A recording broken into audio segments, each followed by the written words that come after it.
Hey,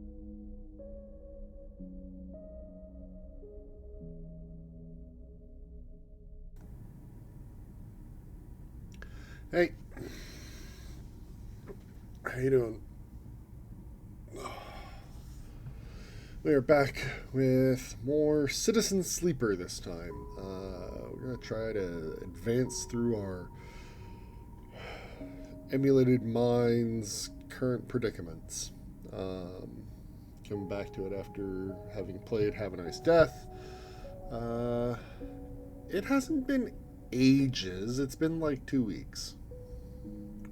But also, I'm tired, so it kind of does feel like it's been ages. Ooh. I will apologize now for all the yawning I will probably get up to.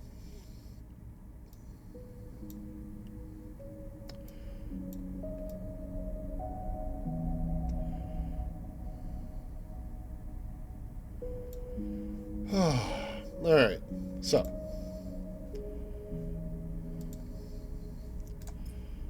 We are going to continue with our operator, who's been going for 40 days. Oh.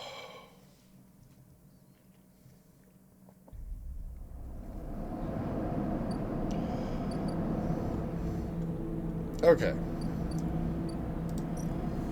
Take work. Sidereal.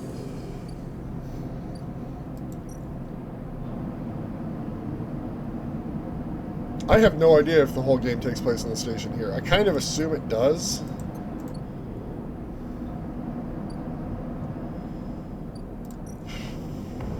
Let's see. Power shift.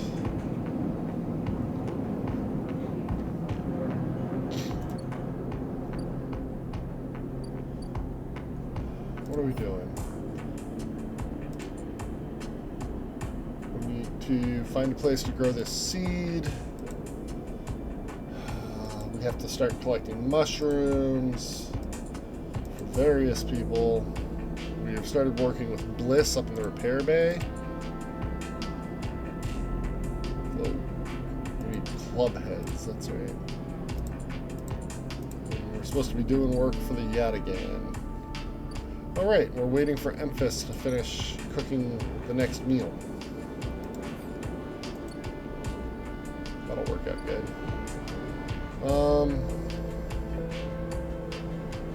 So we have options. Let's just go to our repair unit, a repaired apartment unit. We're going to feed the stray cat, because that's who we are. And end the cycle.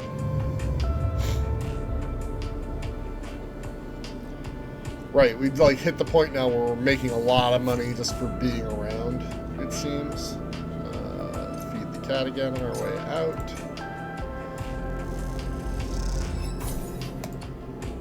Alright, what do we want to do? What do we want to do?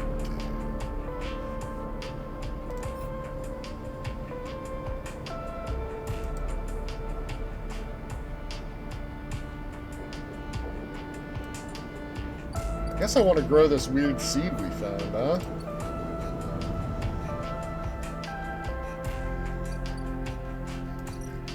What's going on here? Oh, we need one more set of spores. That's what we were doing there. Because we were trying to grow stuff. For that we need spores. We can get griol caps there. So let's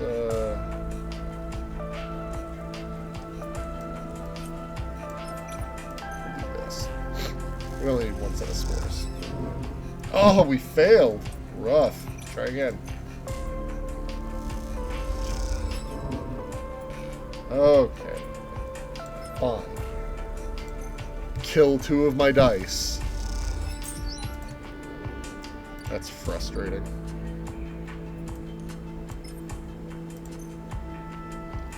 Right. We're now trying to grow mushrooms again. We don't have any club heads yet. Hoping to grow them with the next thing. This will get us energy.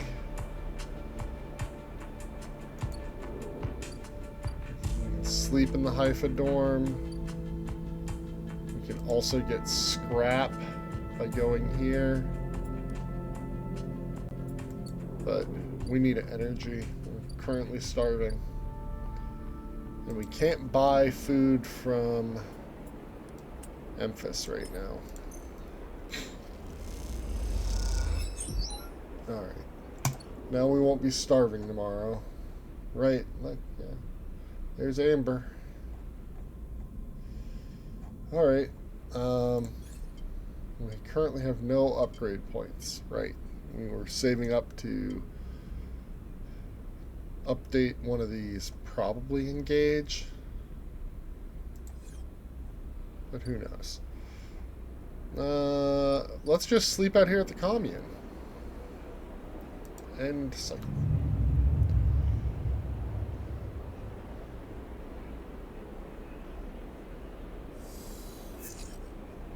Alright, now we got some dice. Alright, we need a bunch of Griol caps for the flotilla aid, right? They want those, so we could do this.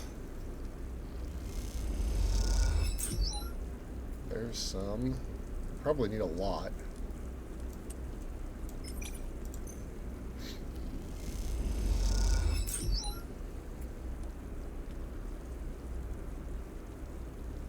I'm going to collect spores with this 6 because it gives us 3, which means we can grow mushrooms again at the other place.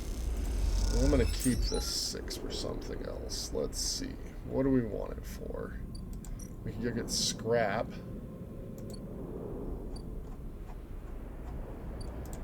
Let's go down on the main run, across to the rim.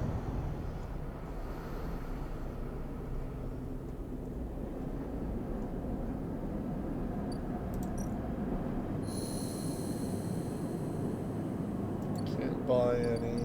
Don't want to waste a 6 working for a handful of bucks. These guys will be back tomorrow, which means we can buy more ship mined parts and sell a ship mine for a load of cash. I don't want to work on the Sidereal Horizon yet. So we could work a bar shift.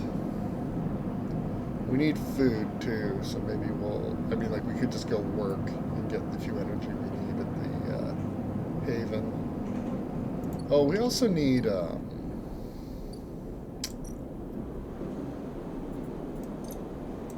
cryo.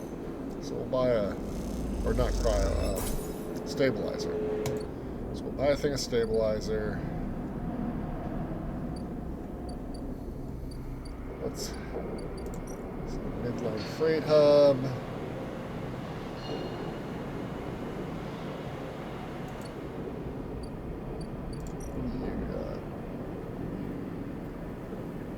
Accept mushrooms for sale.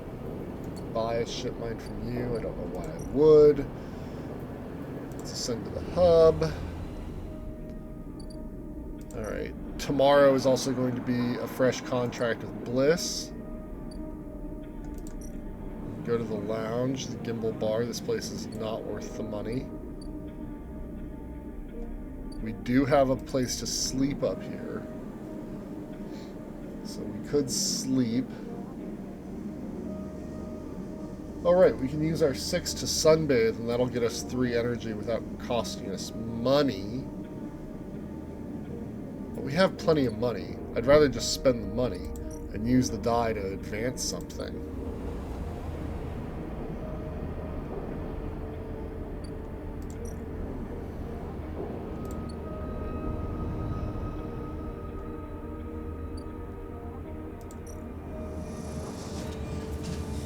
I'm not stealing their food. That would be friggin' awful.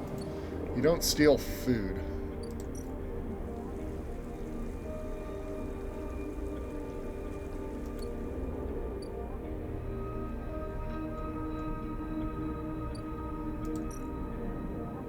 Alright, let's get some more scrap. We only get 1 scrap component for that? That sucks. Alright. Uh, barter for food.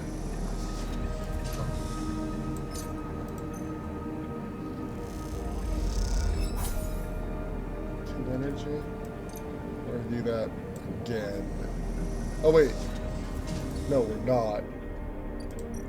Because I believe tomorrow is going to be Emphas feeding us again, right?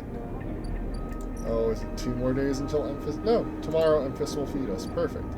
Let's go feed the stray cat and end the cycle.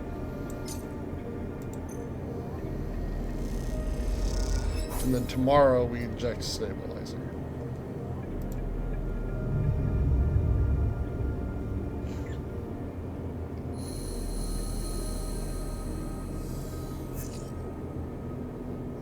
Let's go ahead and do that now before I forget.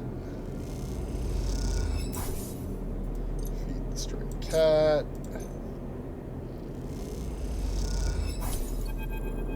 Oh.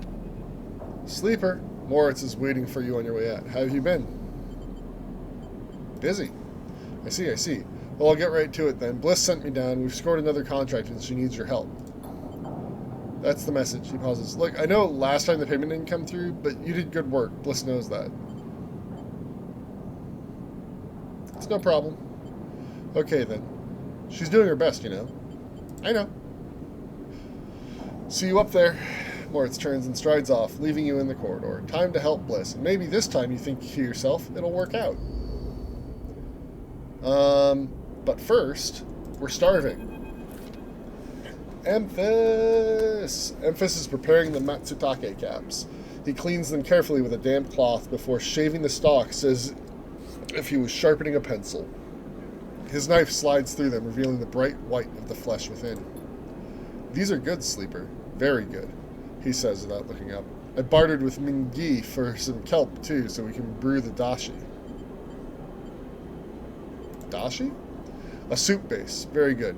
Emphas slides the sliced matsutake mushrooms to one side and takes out a closed pan. He opens the lid and you see the green wafer of kelp sitting in a bath of water. Been soaking it since last cycle. Should be good to warm now. He places the pan over the burner and turns it on low. We have some time now. He wipes his hands clean and throws the cloth over his shoulder. However, there is one difference this cycle. He smiles. You've been the one providing the ingredients, so it is my turn to provide a story. Okay? Good. This story is important to me. He gestures for you both to sit on the folding stools behind the stall. You see these? Emphas runs his hands over his forearm, tracing the circular scars that mark them like perfect bite marks. Conway called it an anchored interface rig, a mechanical extraction suit in low-G industrial operations. We called it a bone suit. He points to a pattern of larger circles on his shoulder. They drill in and anchor it here, then all the way down the arm. He taps each scar on the way. It maps mechanical movement to the suit exactly, a 1-to-1 mechanical replication. You swing your arm, a 2-ton arm swings too. You should have seen the recruitment vids. Strong people in even stronger suits, tearing through stone and scrap. Superheroes. Half my graduating year signed up, from company school to company shuttle. Conway from birth to death. He stares off into the distance for a moment, fighting with the memories. But the bone suits weren't good. The rate of failures was high, and failures meant arms torn off, anchors torn out, broken bones. Bad stuff. So after a while, Conway discontinued them. No longer competitive, they said. He checks the broth, turning down the heat and adding the mushrooms. So there we were, hundreds of us, with surgical alterations for suits that didn't work. They sent us home, back to that company colony that spat us out to be cleaners, drivers, cooks. They gave us drugs for the pain and told us to make something of ourselves. When I deserted, bribing some passing spacers to take me into orbit, there were only me and a couple of others left. The rest just faded away. Arthritis, osteoporosis. They folded in on themselves like paper lanterns. That was my generation.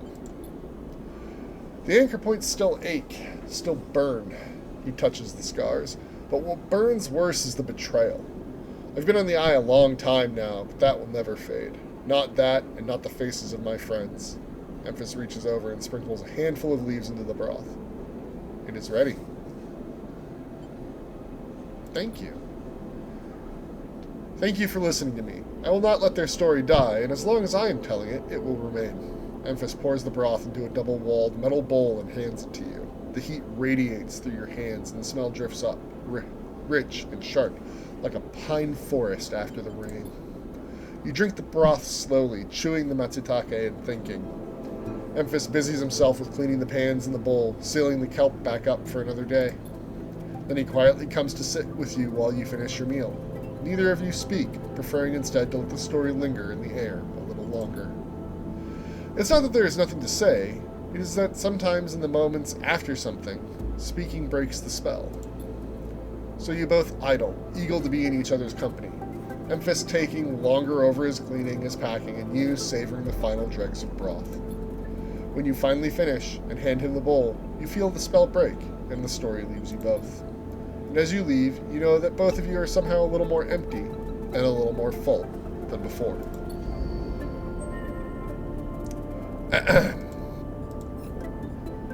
I believe that's the end of Emphas's storyline, right? But we can still come and do business with him for his delicious, delicious mushrooms. But we got our upgrade point, which we can't do anything with right now anyway. Is there any... Right. The ship is here. Time to buy some ship mind pieces.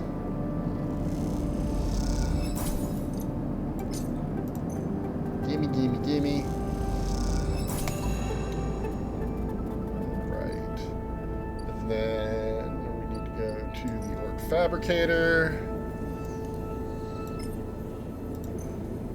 to make ship mind.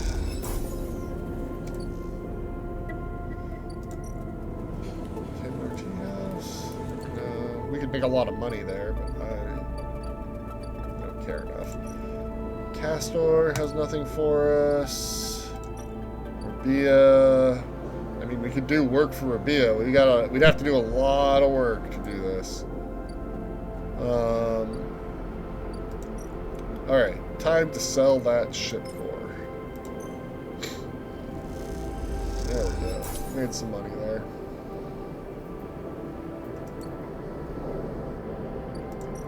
Up the car. Ascend to the hub. Alright. Ooh.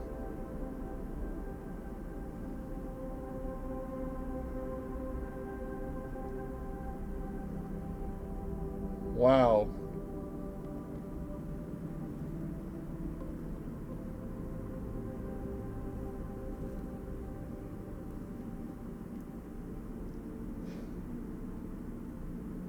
Ventisection, you have a better chance of saving the remaining crops, but you will lose some in the process. The question is, how many? Well, what's this place called?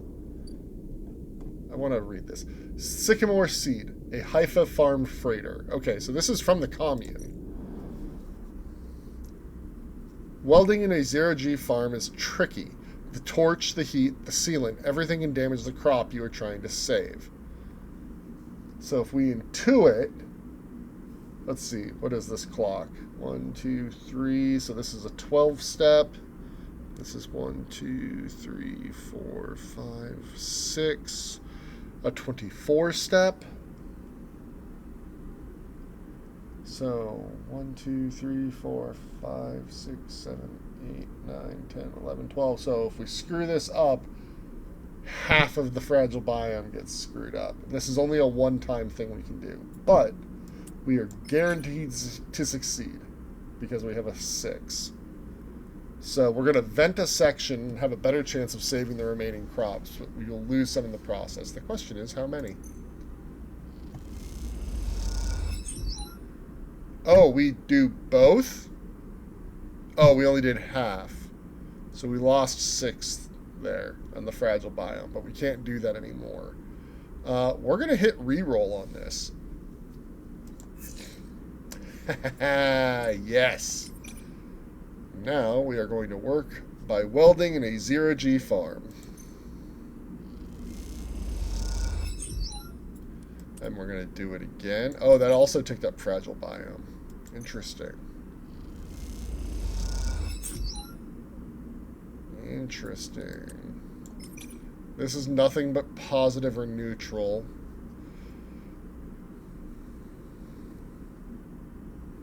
I think that's worth it. We're almost done with this job now. We'll finish it tomorrow. We'll stay in our capsule and cycle. Ah.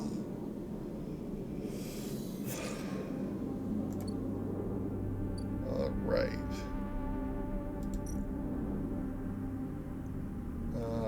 We should be able to do this with this 4.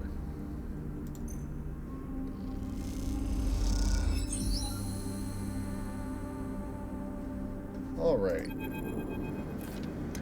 You and Bliss are floating in the bay's airlock, waiting for it to cycle. You pick a few leaves from your clothes as you wait. They float around the chamber as if carried by a lazy wind. Clean work. Bliss bows a little. Well, thank you, Sleeper. You didn't do so bad yourself. She checks her tool belt. It seems like we are getting into a good rhythm. The now familiar sequence of clunks and rattles sends out, and then the door hisses open. The moment it does, you know something has once again gone wrong. What's all this? Bliss asks, a confused-looking Moritz. Beside him are a set of crates anchored to the bay floor. He has clearly just brought them in through the bay's freight lock.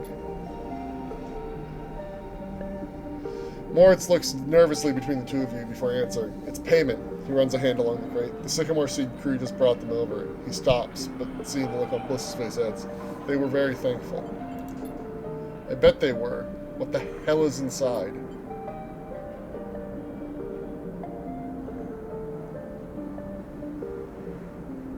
Moritz leans over and struggles with the catches on each side of the top crate. As he does, Bliss turns to you.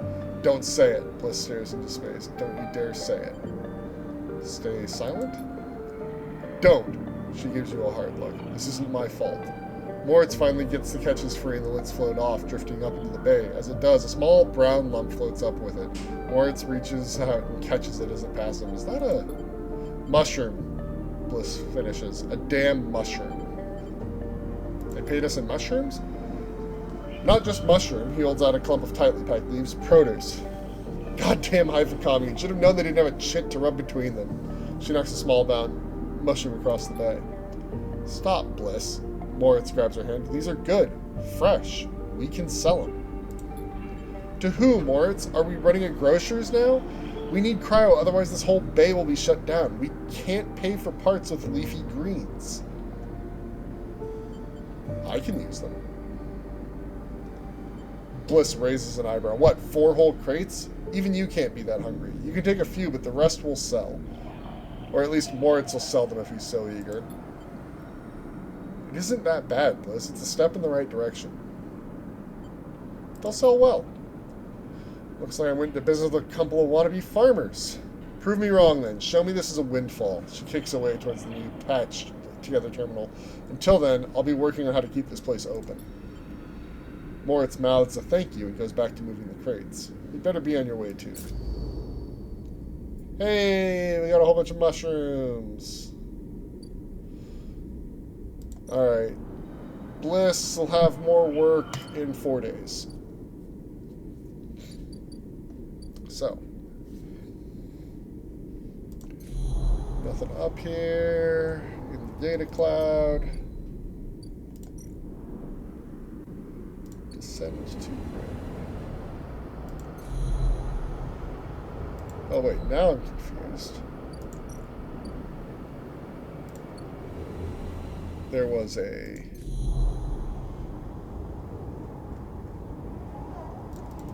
Who's that? Huh. Well, I don't have anything to interact with to gather their attention. Badgers?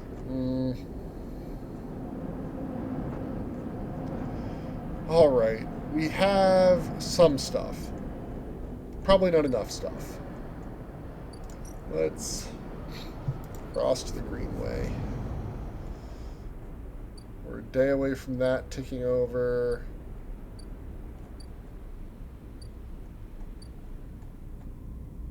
can get more scrap. I'm not sure how much scrap I need for stuff, though. I've got 4. That seems like a pretty decent amount.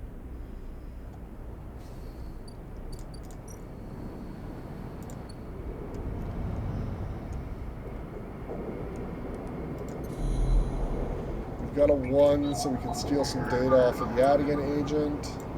Ooh.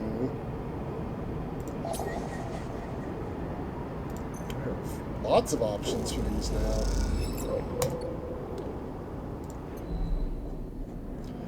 Go to the shipyard, Havenage office, and sell this Yadigan data for some cash.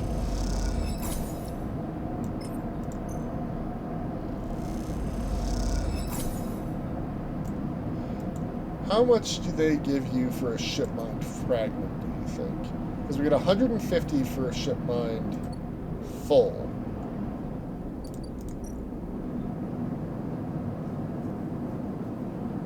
Which is a little under 40 bucks based off of what we would get for paying for it. Like, we're doing fine for money. So I don't really feel the need to do these jobs. So the question becomes, what do we want to interact with next while we wait for other things to tick down? So we can go to work at the bar at the Overlook, take a bar shift. We get paid for that, and as we do it, this clock will fill up.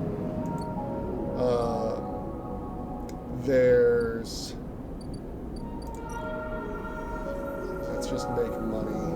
Don't care. That's sell scrap, but I don't want to sell it yet because I can use it for stuff later. Fabricators are doing that. We can just make money in the Tavla room.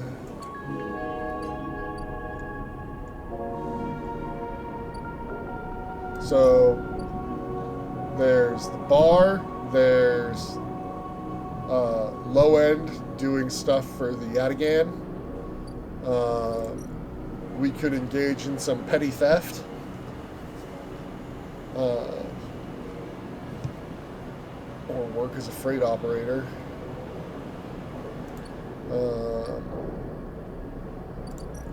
What do we do here? I don't have anything to sell. I'm not going to buy a ship mind if I don't need a specific one right this second.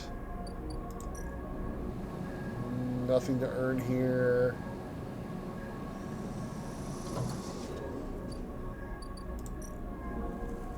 We could forage for mushrooms or collect more spores, but we've got enough spores to reset our thing right now, so I don't feel the need to do that. We don't have what she needs.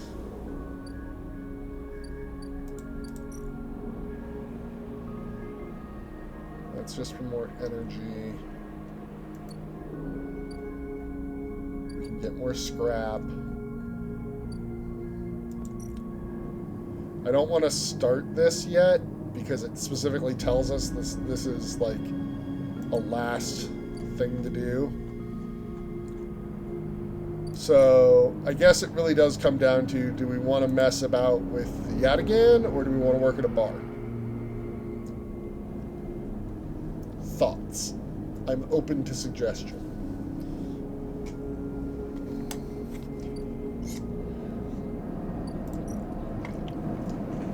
Welcome to the Overlook. We are going to make 45 bucks today working the bar. Oh, we picked up good service. As you start your shift, a crew of salvagers barge in, and the next few hours are a whirlwind of chatter and long pours. They tip well.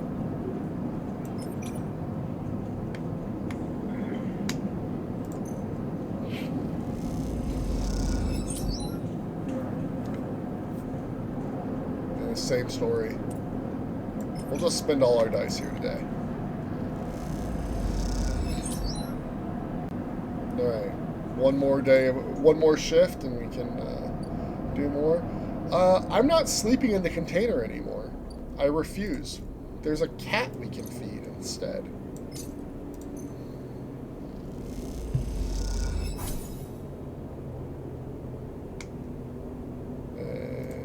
and cycle.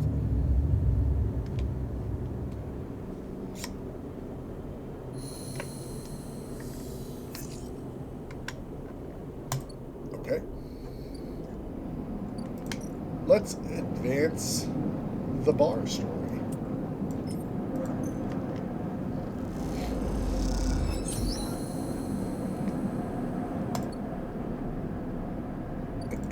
Tala. The girl slides from the bottle into the lumpy recycled glass, a pale grassy yellow under the Overlook's warm lights. The spacer nods and takes the drink, bringing it up to their face in both hands like an offering bowl. This is the good stuff. The stuff Tala says is aged in wooden casks, stored in some closed-off part of the old station, among corroded wires and softly looping systems, though sometimes it's hard to tell if Tala is joking. Either way, you like pouring this stuff. It gets on your fingers, and if you rub them together, you can smell the mossy drink, cut through with aniseed, mushrooms, wood, as the alcohol evaporates. You like those who order it, too. The aged girl is kept beneath the bar, open to order only by those who know it's there, like the quiet spacer sitting at the bar right now. Don't watch people. That's weird. Dude, you're supposed to be working. Busy yourself. You pull a rag from your overalls and wipe down the bar, the girl smell lifting, then disappearing into the stale station air. The Overlook is quiet this cycle. The salvagers busy offloading, the regulars likely at the ore exchange or queuing for work at the Havenage shipyards. You are in the right mood for a quiet shift. Some cycles drag along, the Overlook empty and claustrophobic. But this one has caught you just right, and in this moment some kind of calm has descended as you tinker away at the bar, lining up the bottles as your thoughts expand to fill the space. Suddenly you hear a heavy clunking at the door. It creaks open and a huge cylindrical metal tank tumbles through, slamming into the floor. Shit! Tala breezes in from behind in a whirl of hair and bright eyes. Shit, shit, shit. Tala? Sleeper! She ducks behind the bar and comes over. Can you help me with this? You look at the huge metal tank suspiciously. I'm coming.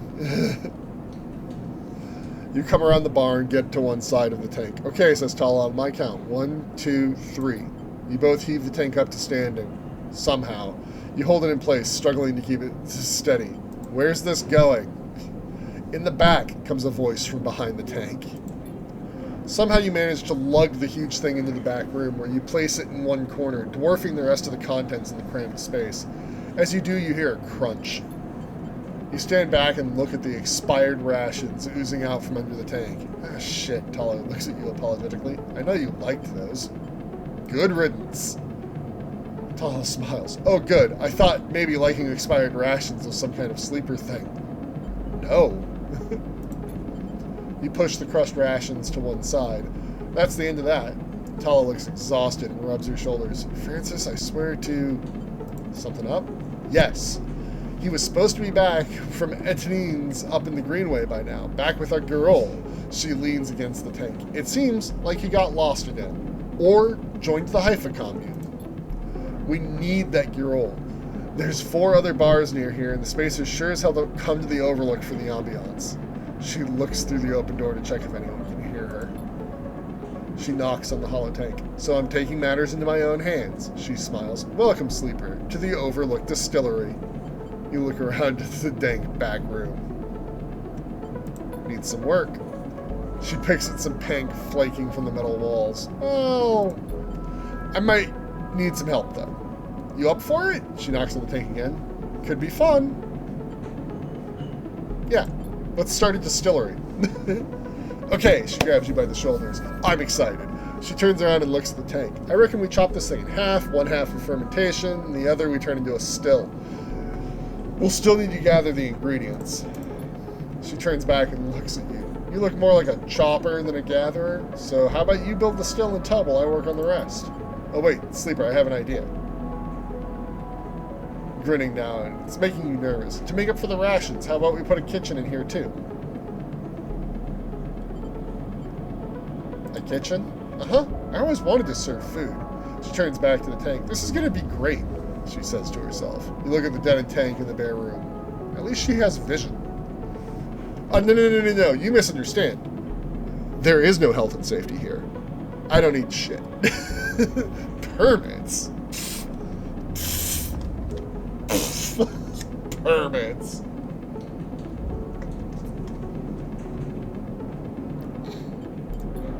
Tala nudges you out of the back room and closes the doors. You go back to the bar, you hear the banging and thumping begin. The spacer finishes up their drink and nods in your direction as they leave. You can't quite tell if it's a gesture of sympathy or good luck. So much for a quiet shift. We have a new drive. Where is it? Improve the overlook. Help set up the distillery. So, a couple of things we can do, but the main one now is that we can build the still. So, we're going to go ahead and drop that in there. And then we're going to re-roll these dice. Nice. You'll need to cut Tala's tank down and turn it into a still in a fermentation tub, as well as setting up the room for distilling. It's a big job.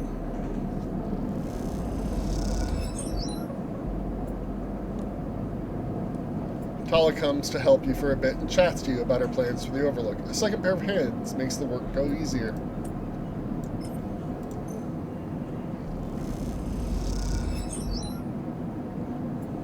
And we're halfway there.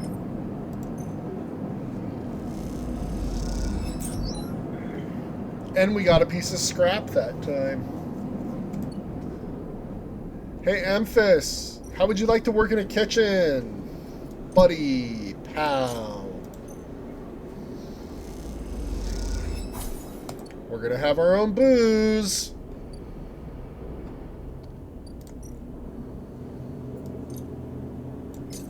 Feed the cat. The stray crutches up the crackers as you watch. Sometimes they'll let you stroke them. Sometimes not.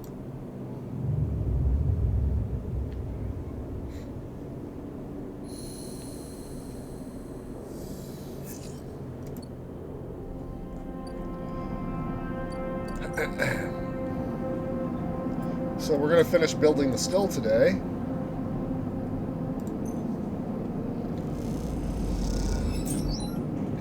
You aren't sure Tala knows what she is doing, but she is a hard person to say no to. So it looks like you're building this thing.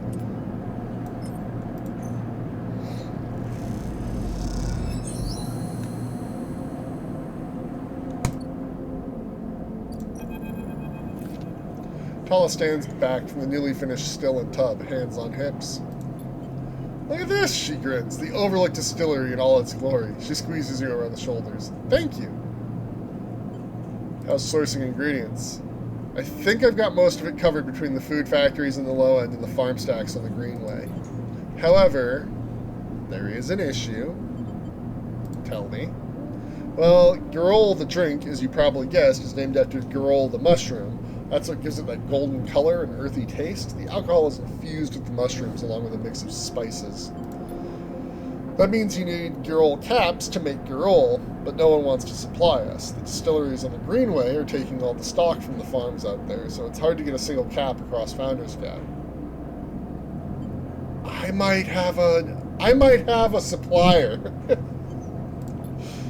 However, I have an idea, she smiles. We can grow our own Girol caps here. She gestures at the increasingly equipment-filled back room. I can bring you mushrooms.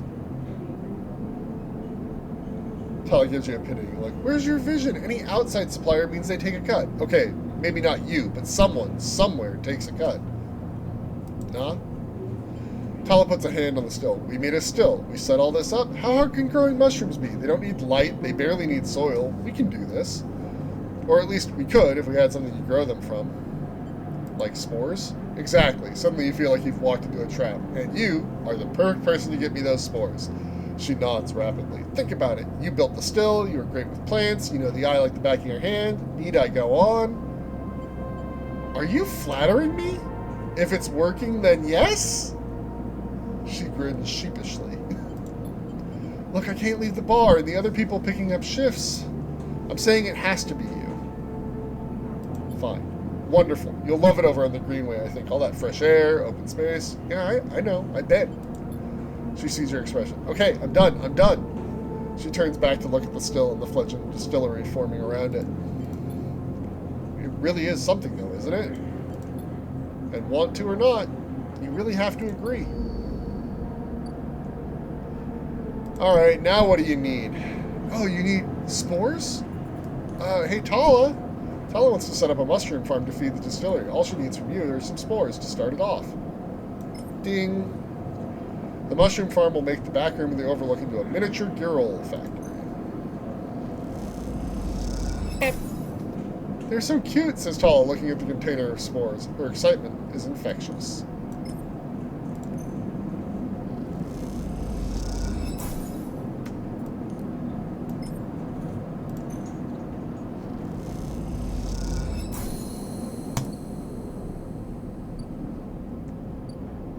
Okay, so it's going to take 6 days for the first batch of mushrooms to grow in the barn. So, while that's happening, one more day and another salvage ship comes back. It's not the flood. This isn't Halo.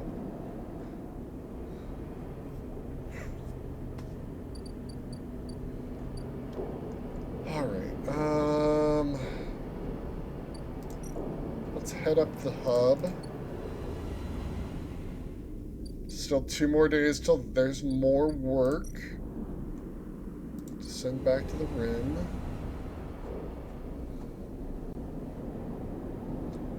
We don't really need food.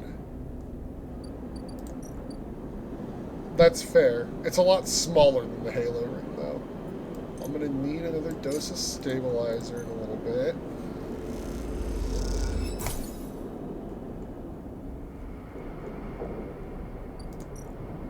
Let's head over to the Greenway, see if there's anything over there. Oh, we have to harvest our mushrooms now.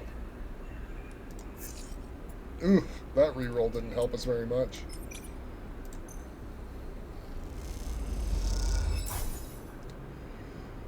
Two random rare mushrooms. Matsutakes and a Girol. That's not really great. I'm not going to use those 2s on this. I don't want to burn them. Because we need these. The club heads.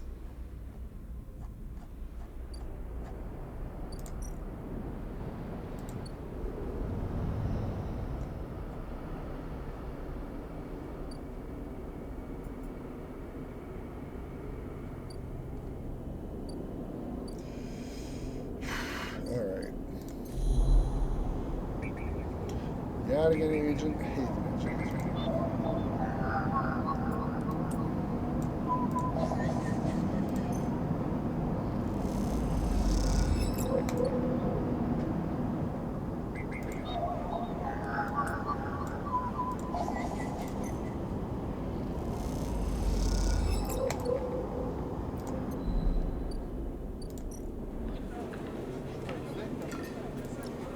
Oh, we have. This is great.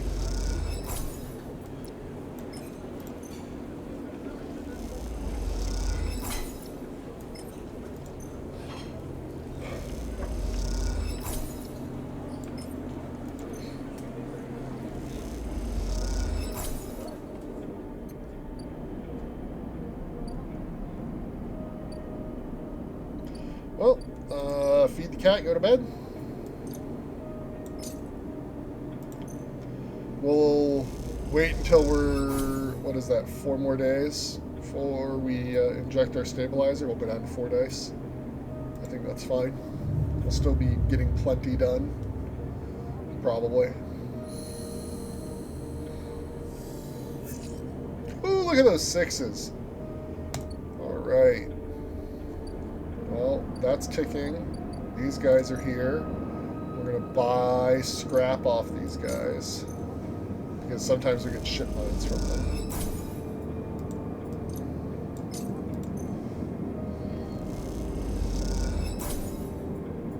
And if we don't, we don't. That's fine. And we got a ship mine fragment. Perfect. How much do you sell a scrap for? It costs 16. How much do I get for a scrap? 12. Okay, so it's not really worth it if you don't need the scrap. That's unfortunate. Thankfully, I'm doing very good for money, so I'm not too worried about the poor exchange I just made.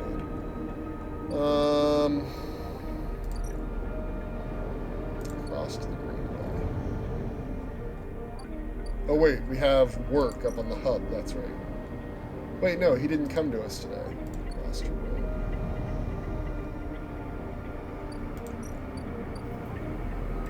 We do have these 3 6s. That's one more day. I thought that it was going to be today. Petty larceny? Who knows what we could get?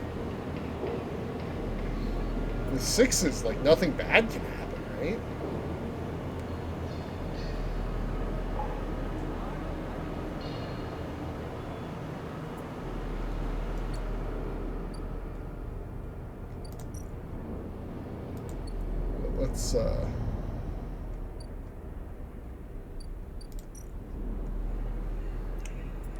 Let's see if we can harvest better this time.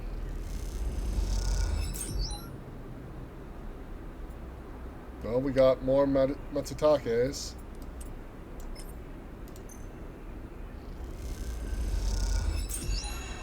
That's just more Matsutakes, man. Alright, well, we need 3 more spores again so that we can...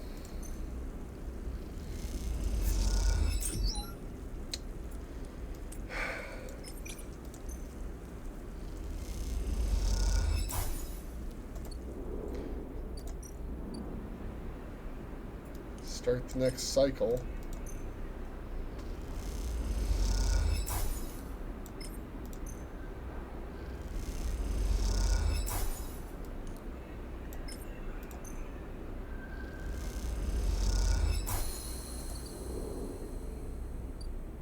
Four days.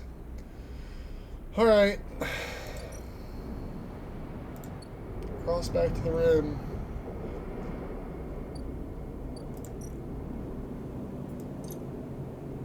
Cat. Go to bed. So.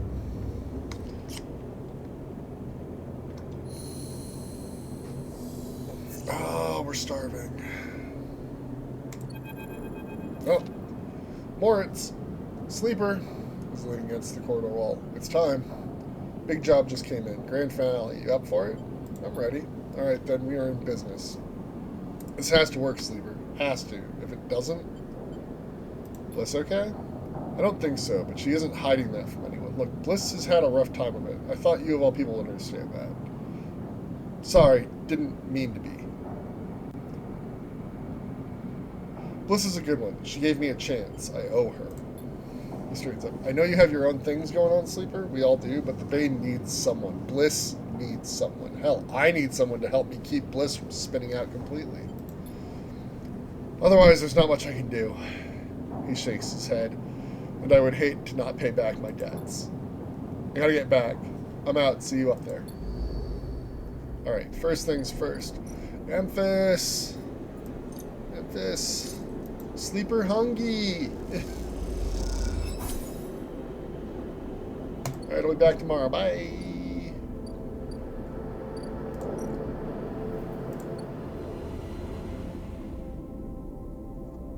Ooh, it's a solar sail ship?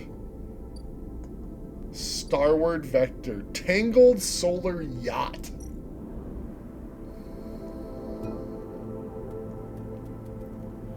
Repeatable.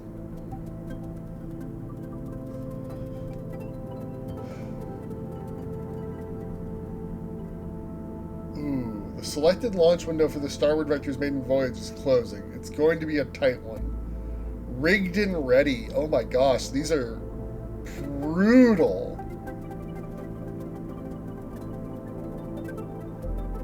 Hatching solar sails means maintaining a laser focus for long periods of time, and time is something you don't have. The spurs need resetting and system rebooting, but if you are careful, you can safely untangle some of the sail while you do this. I think that it's all going to be this one, because like you can see that this only gives +2, this gives +3. We have 6 days. 1, 2, 3, 4, 5, 6. So this is 24. So we have to have 8 dice to slam this one out.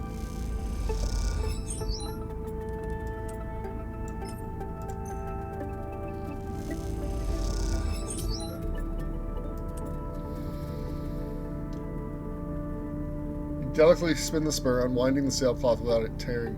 Bliss thumps you on the arm. She's impressed.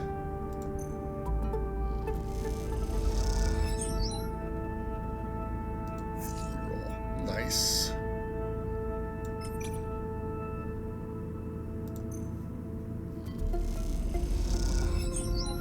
Alright, we got it halfway done in one day. I think that's pretty good. We'll sleep up here tonight.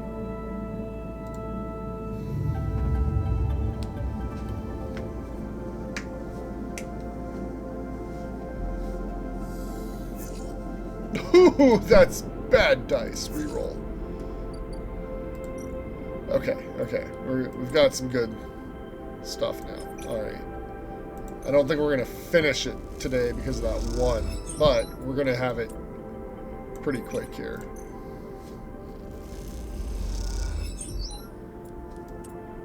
That takes it to 5. Of course we only got 2 that time.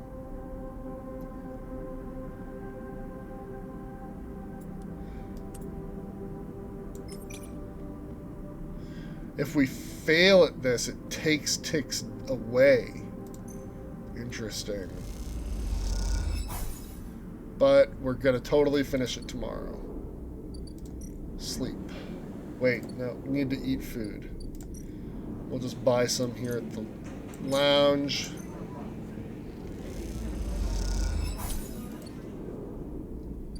And then sleep. Alright, we should finish this one today. And then our mushrooms should be ready tomorrow? Here we go. We'll use this 4 because it becomes a 6 with our interface. Guaranteed to succeed.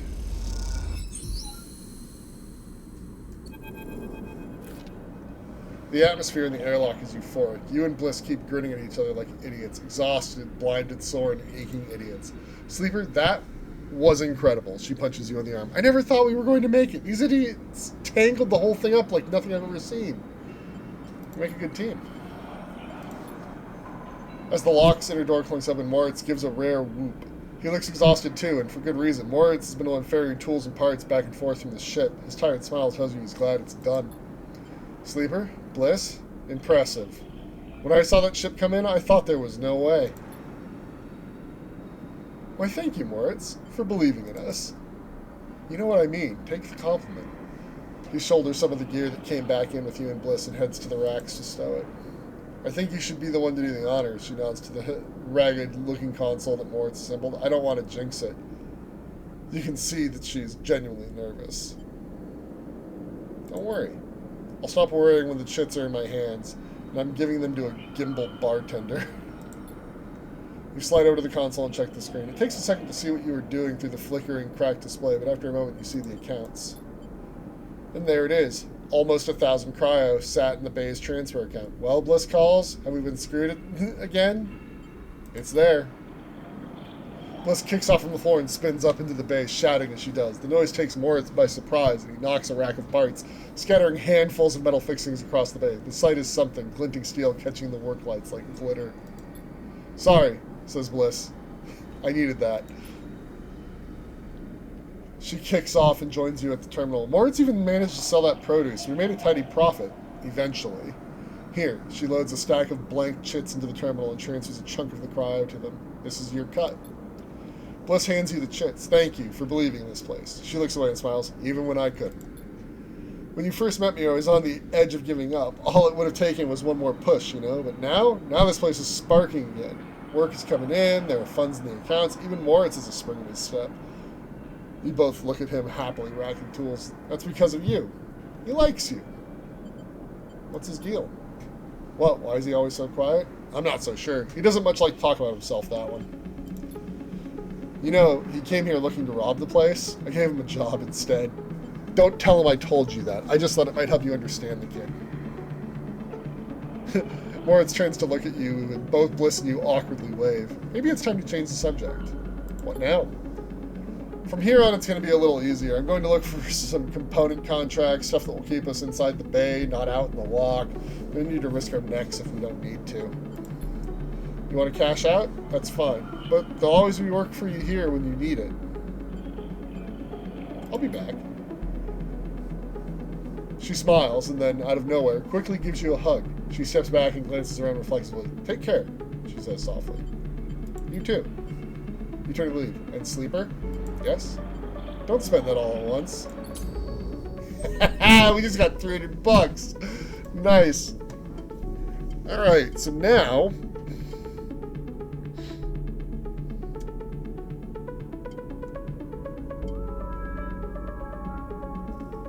we can repair our condition with scrap if we take self-repair.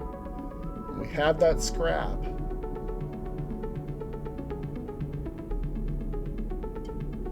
Hard to kill, so even if we get down to breaking condition, we'll always have 2 dice. But I never intend to get that low. Or we can save it to get a +2 on some more stuff. I think, let's take self-repair. If we go to our stall, with some careful engineering, you can patch up your damaged body with scrap components. The result isn't pretty. Let's see what this does. We get 1 point of condition. Blech. That's not great. Alright. Anything to do on the hub? No? Okay. Back down. Descend to the rim. Okay. Let's see. Cross to the Greenway. Got 1 more day before mushrooms are ready. Get scrap by scavenging.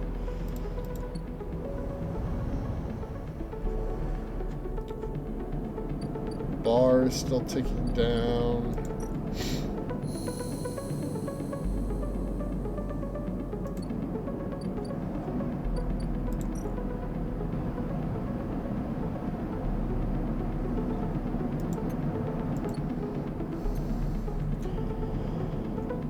Well, once again, so if we do the Yadigan Insider thing, where we work with Rabia, we can patrol the ward. Yadigan performs many roles from protection to logistics and everything in between. You never know what you may have to face on a patrol. Or collect tithes. Yadigan operates on an in-kind basis, you are told. And tithes of goods or services must be collected in exchange for protection and administration.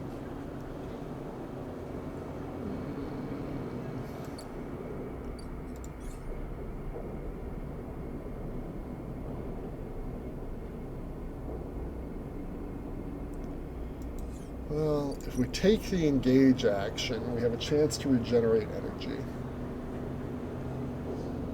Like, I'm tempted to do this one. I haven't done any of these on any playthrough before. Got distracted by other things. But we're waiting for clocks elsewhere to tick around, so... oh, we should eat. Hey, Emphis, guess who just got a big payday? Nom nom nom nom nom.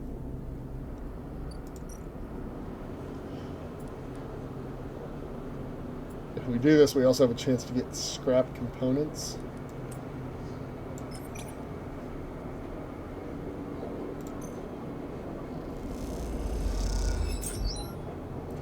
Yep. Wow, that got us 1. We rolled the same dice. That's funny. You know, we'll wait.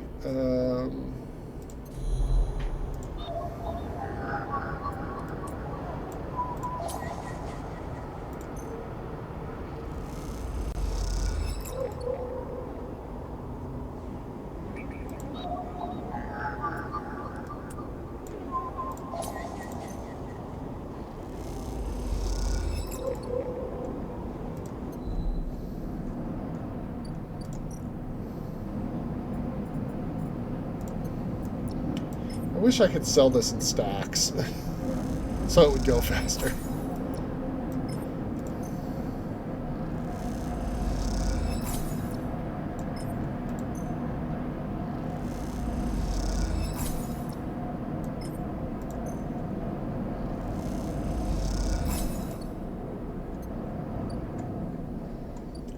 Feed the cat.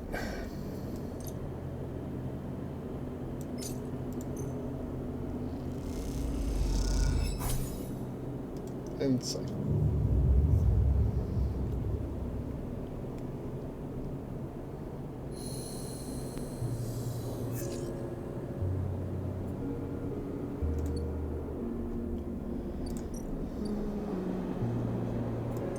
Dose of stabilizer since we're going to need it. Those guys have left. And that. Distillery is still growing mushrooms.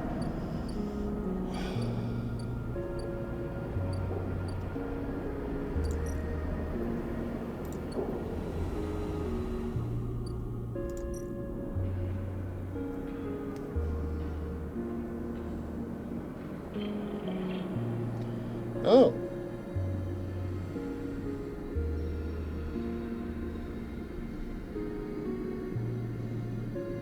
Alright, 6 days for a job with Bliss.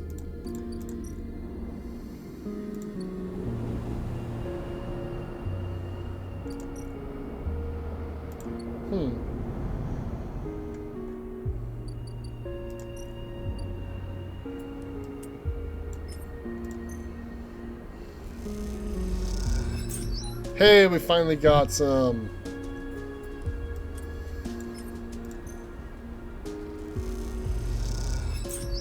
Oh, come on.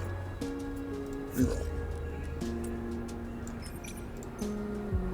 Give me some good ones. 2. I think we need 3. Yep.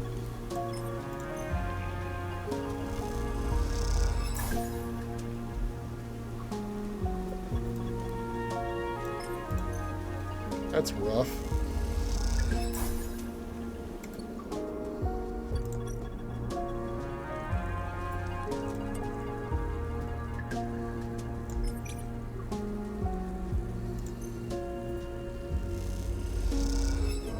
Oof!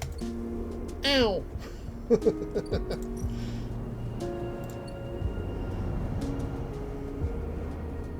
Well, we tried.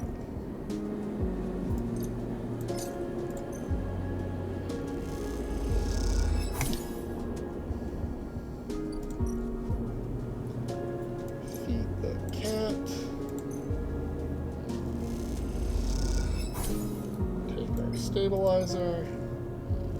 Oh, we got another dose of stabilizer? We got 2? When did I get 2? Weird.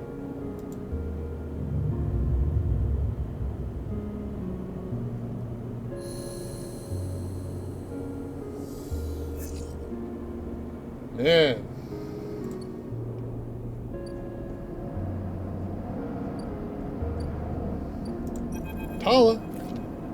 Tala comes to you one shift when the bar is empty, tapping you on the shoulder as you clean the bar. It's ready. She's grinning from ear to ear. The girl? Obviously. She grabs you by the arm before you can ask anything else and drags you into the back room. The smell hits you immediately when you enter, a cocktail of rich fermentation and chemical sharpness. The room is warm and bright now, the newly installed lights making the place look clean, whether it is or not. Tala's already pulled out a couple of stools around a metal crate where 2 glasses with a few fingers of pale girl sitting inside waiting. I haven't even tried it yet. You can see she's nervous. You both sit at the makeshift table, the slight strangeness of the situation making you both jumpy. Tala hands you a glass. Cheers, she says solemnly, and knocks the glass back. You do the same. The first sensation is burning. A sharp, nose-clearing blast of alcohol that has your frame querying whether you would like to activate safe mode. You gulp the drink back, and it is only then, behind the burn, that you taste the earthy tones of the mushrooms, the wood, and the soil, left behind like sediment. Barely there. That's strong. Tala nods vigorously. Woof, that was heavy. Maybe it needs diluting? That might work. Open it up a bit. You grab a metal bottle from the newly installed work surface and add a few drops of water into the girl. Try again. This time the burn is a warming glow. Harsh, but fading off, and the woodiness less heavy. You taste something floral in among the marshy decay, something fresh and bright that you never expected to find. Both you and Tala meet eyes. It's really good, right? Definitely better. She nods and takes another sip. Damn good. Tala pours out some more Girol and then adds some more water. The action's already taking on the quality of a ritual. You both drink. Tala tucks her feet up beneath her on the stool, folding her legs. She looks down into her glass and swirls the liquid thoughtfully. It's growing on me. Tala laughs. Go steady. We need to save some for serving in the bar. Thanks to the backup. You clink glasses together. She looks up at nothing in particular. My father opened this place, you know?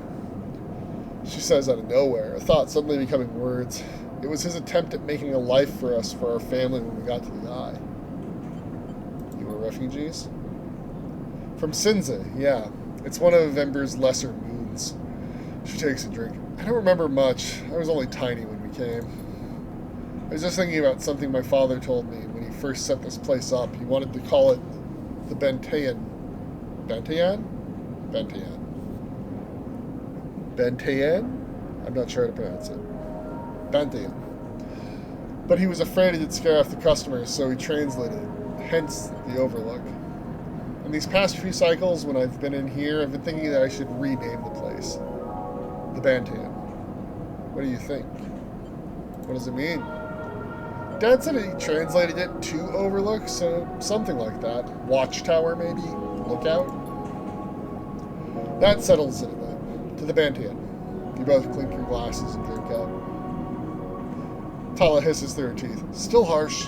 She laughs and suddenly grabs your shoulder. Oh, sleeper, I totally forgot. She stumbles to her feet. She lurches over to a corner of the room covered with a plastic sheet and whips it off like a magician performing a trick. Beneath is a neat little kitchen. A sink, a work surface, and a compact oven with a hob. Your kitchen. She doesn't give you time to respond. You can come make stuff here anytime. As long as you promise not to raid the mushroom farm, I need those for the girl.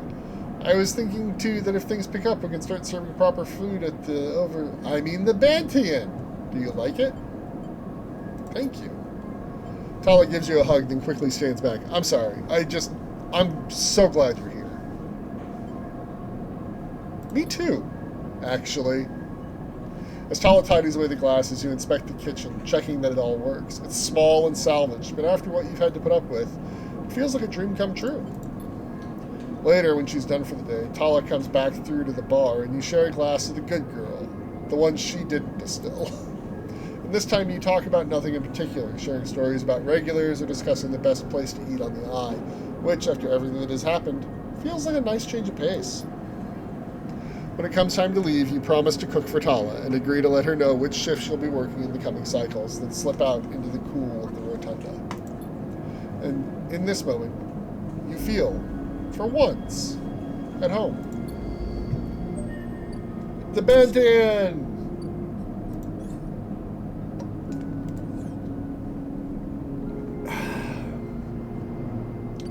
So, we can cook Matsutake and Girol caps. You haven't exactly mastered the art of cooking mushrooms, but a couple of handfuls of fried Girols always beat expired rations. Matsutake require a softer touch. You've learned to thinly slice and lightly fry them to keep their flavor.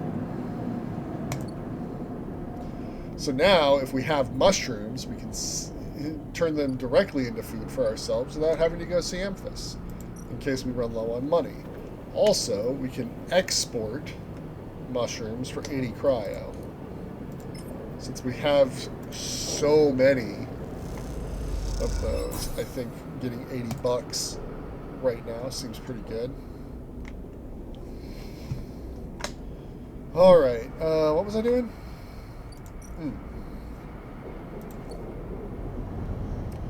Back to the Greenway.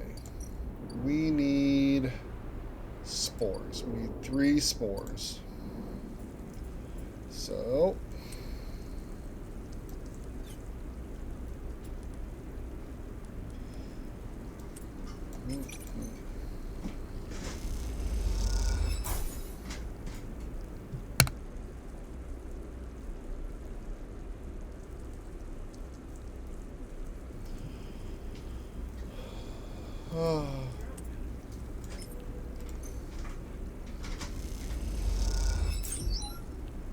alright, there's our spores. Let's restock the aviary.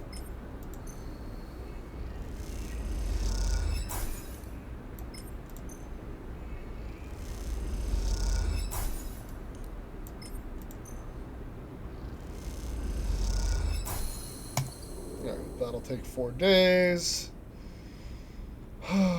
We can't do anything until we get more club heads for her to analyze. And then Rico can tell us some cool stuff, hopefully. And then we'll maybe show her this seed and she'll give it a chance to grow in her garden.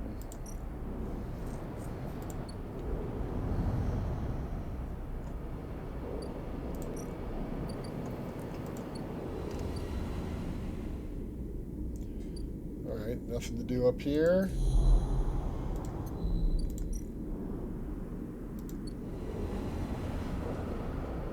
Alright, let's re-roll our dice, see if we get something better. Alright.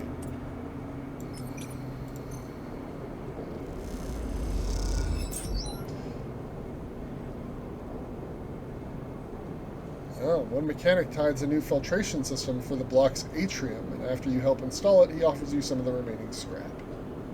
Alright.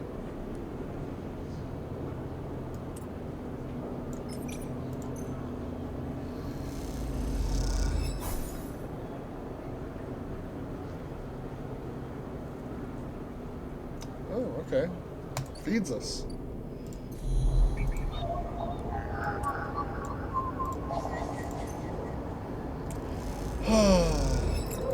So, like, we're, like, very much, like, deep in some of these storylines, right?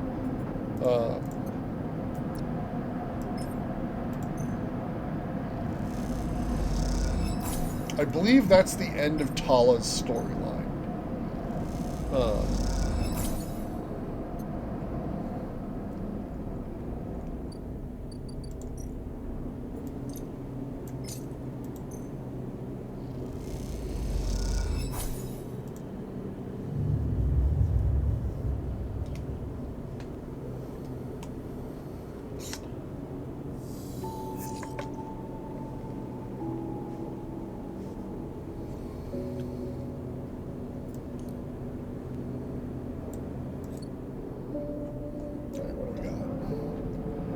Guys come back tomorrow, we'll be able to make another ship mind.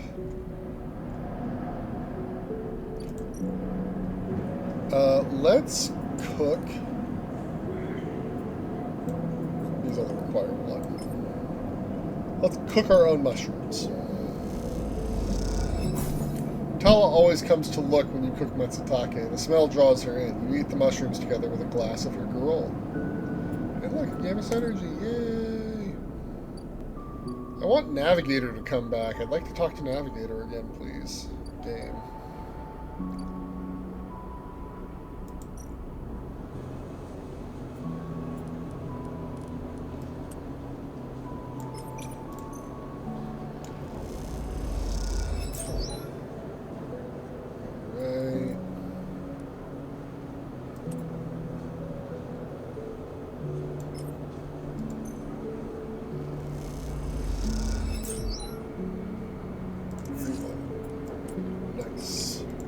We're just gonna milk this for scrap.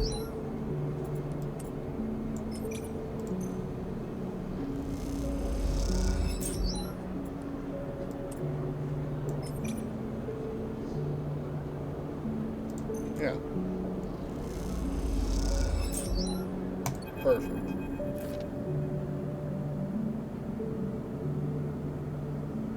As you say your goodbyes to the other enforcers and walk back through the low end, a chirruping catches your attention. In a quiet corridor, away from the main thoroughfares, someone has stuck a small recorder to the wall with suit sealant tape. Written across the fluorescent tape is one word: sleeper. You peel it away from the wall, and as you do, it triggers some kind of improvised trip switch. Sleeper, Sabine's voice crackles through. I have seen you with the Yadigan members. Are they holding you captive now, too? A high whine. I am sorry if I have dragged you into this. Do not trust them. Something is happening within the game. Some kind of power struggle. You cover the speaker a little, their voice too loud in the quiet corridor. I will come soon. Thanks to your efforts, I have located most of their properties. At the right time, a pause. I will see you soon. Don't give up. Remember our deal. The recording cuts out.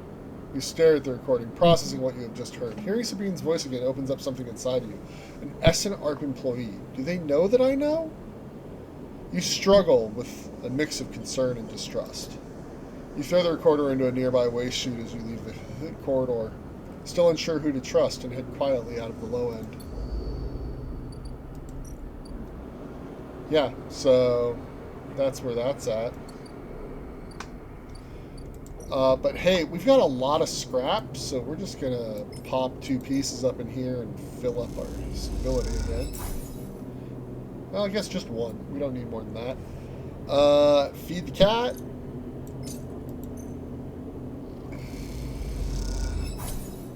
And then, sleep?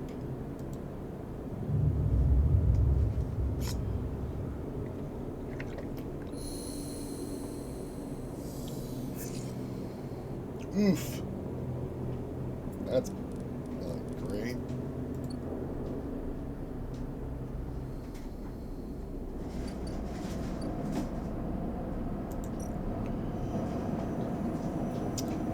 Let's see what happens when we cook girl caps. The mushrooms release their liquid as they cook, making for a fragrant and delicious dish. Oh, well, okay, cool. Shipment purchase.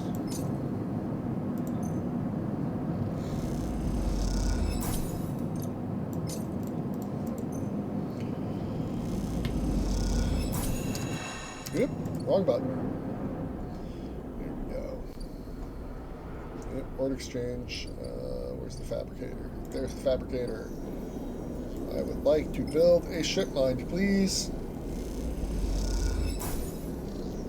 You. I would like to sell the ship mine, please. Well, that's the question, right? So, we currently have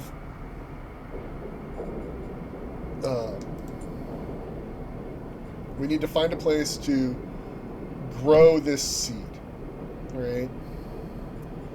But and then, like, we can start the Briar with the flotilla of refugees, but I'm not sure I'm ready to do that one yet. We need club heads for Rico, and I think that's actually where we're going to find a place to grow this seed. As we help Rico with her stuff, and then she'll be like, oh yeah, I'll grow your weird magic seed. we're doing work for the Yataghan because I'm curious more than anything. Ascend to the hub. In 2 days, Bliss is going to have a job. And it's called One Last Job, so I'm curious what that's about. Descend to the rim.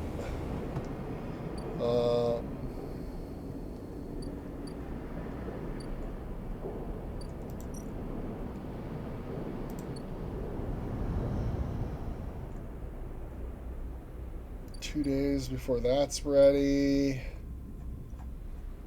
So what I think I'm going to do actually is spend this dice on spores. Spin this dice on spores. I didn't get spores. Lame. Alright. I'd rather not use a 6 on that. Please I just need 1. Oh. Come on. And of course we get the best possible outcome. Now we have extra spores. So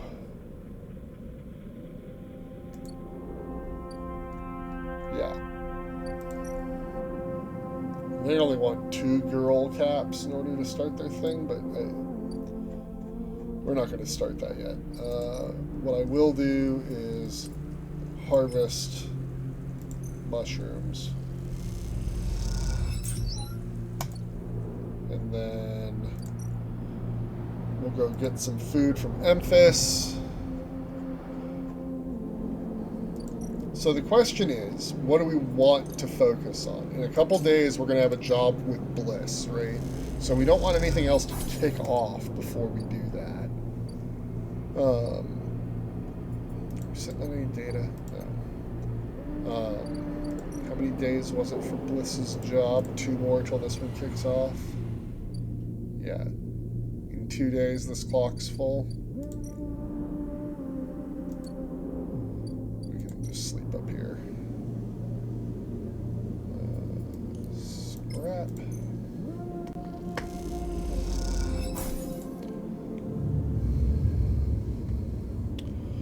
So, I'm thinking that I'm just waiting to see what Bliss's last big job is. Wow, we got a lot of good numbers this time. Descend to the rim. So I guess, I'll be honest, I'm tempted to rob this place. Just because I want to know. I want to know what random items we can get.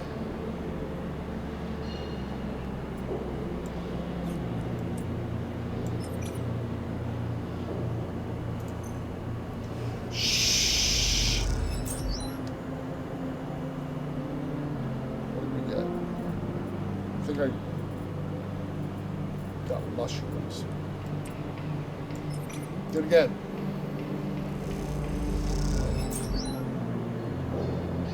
We got scrap that time.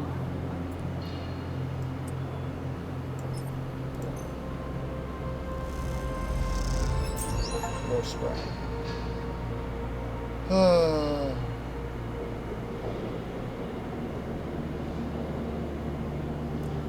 Well, we tried our life of crime.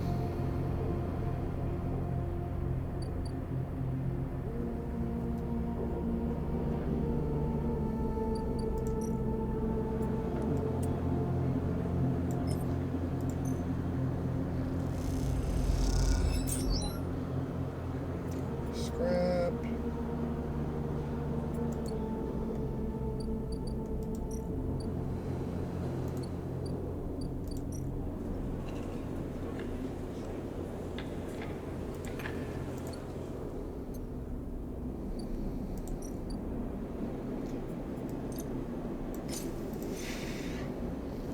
Yeah, so I'm really just kind of like, you know, spinning my wheels until Bliss is ready.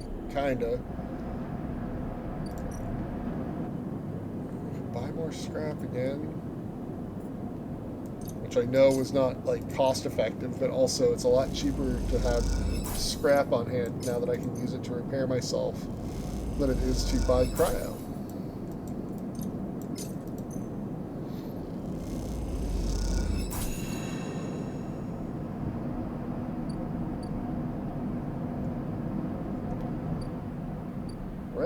Right. Good talk. Oh, we have enough ship mind pieces to make another ship mind. We must have picked up some of those.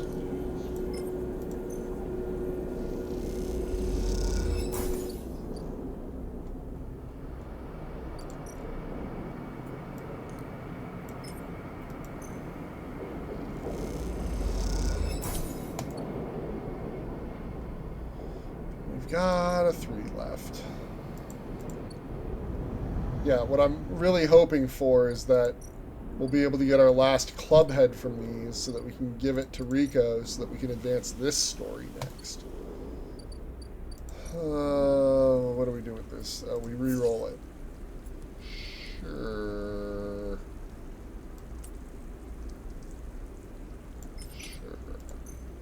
Why not?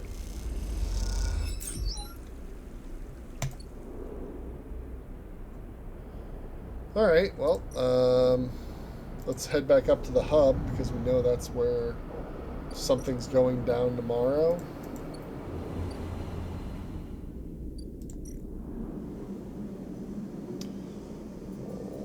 We'll use one of our many scrap proponents to fix ourselves up.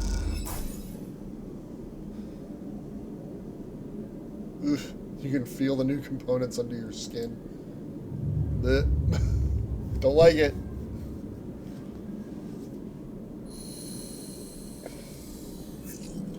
Oh, that's a lot of 6s.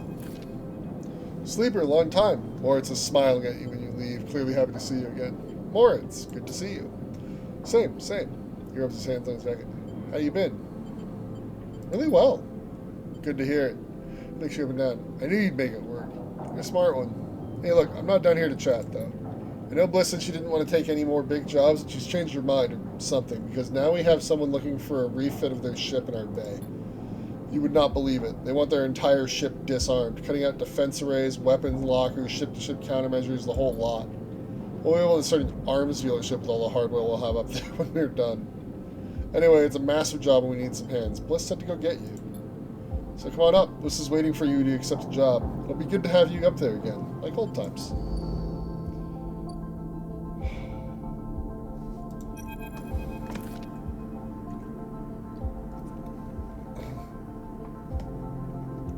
When you enter the bay, it's weirdly quiet. Moritz must be on some errand. And maybe Bliss is prepping the kit? And Kita! Sleeper. And Kita is drifting at one side of the bay. You missed her completely when you came in.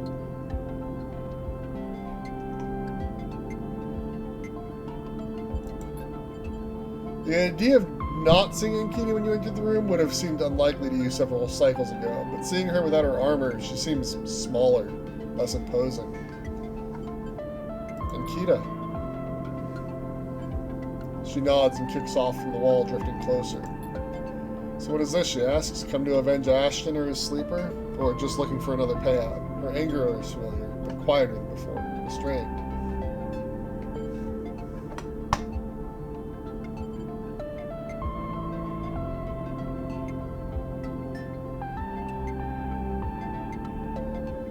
Don't start. I don't want to fight. Then why are you here? She looks away, and you can tell her anger isn't directed at you in particular. It radiates off her like fire. You better be ready to sign, comes a shout from the bay entrance, because I've got my best repair tech coming up here, especially, and they are going to. Bliss glides in and suddenly stops herself when she sees you and Kita standing off. Oh, Sleeper, you're already here. Miss Cassetta, this is the tech I was telling you about. Best on the hub. She stops looking between the two of you. Wait, do you two know each other? You and Ankita look at each other. We worked together.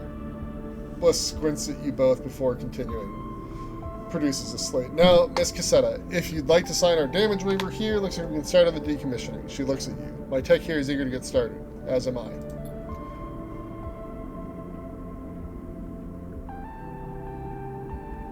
Nikita scrawls her signature across the slate. Thank you, Bliss pauses. And everything is okay with the special payment terms we discussed? She gives Nikita a strange smile. All fine, giving you another hard look. Then she kicks off and drifts to the entrance. I'll be in the gimbal, she says, and leaves. Special payment terms? Look, Sleeper, there's something I have to tell you. She glances about again. What is she so nervous about?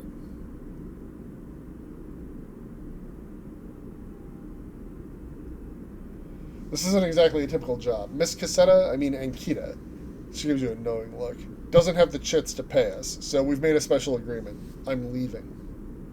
You're joining a mercenary crew? Don't make me laugh. Ankita is an ex-merc. Why do you think she's getting us to remove all our ship's armaments? Amber. The ship is called Amber. Bliss gives you a funny look. There's some deep history here, huh? She holds up a hand to stop you answering. Look, all I care is that she is headed for the Starward Belt. That's where I'm headed. Also, I wanted to ask if you'd like to come with us?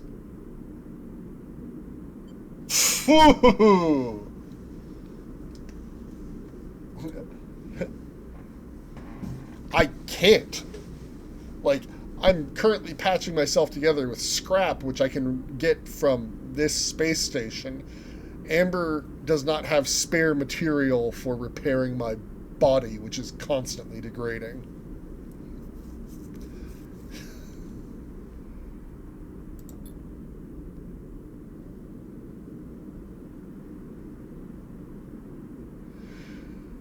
I know things have been hard for you on the eye, and you helped me so much. I asked Ankita if she could carry two of us, and she said yes. Moritz will take the bait over the bait anyway, although if you stay, you are welcome to help him run it. I just thought you might need a fresh start as much as I am. Think about it anyway. The berth is there. We've just got to finish the job. And with that, she kicks away and heads to the racks before you can offer an answer. Moments later, Moritz enters with a new cutting torch for disarming the ambergris. The Starward Belt. You push your thoughts to the back of your mind. Time to get to work.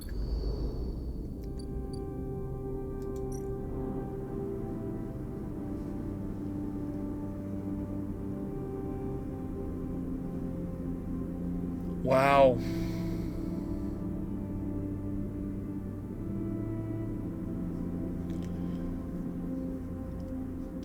Huh. I was not anticipating Ankita showing back up, much less in this way.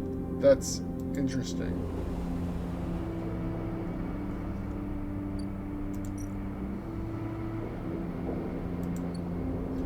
No, like, obviously, like, you know, she is also just as affected as about how that situation played out. She's not a murderer, though. Right? It's complicated. Life's complicated. Give me them club heads. There we go.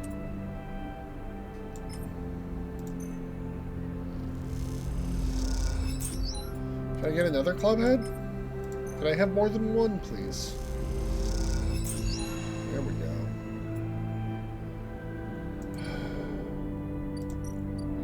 Pop back in. We refeed this thing with spores.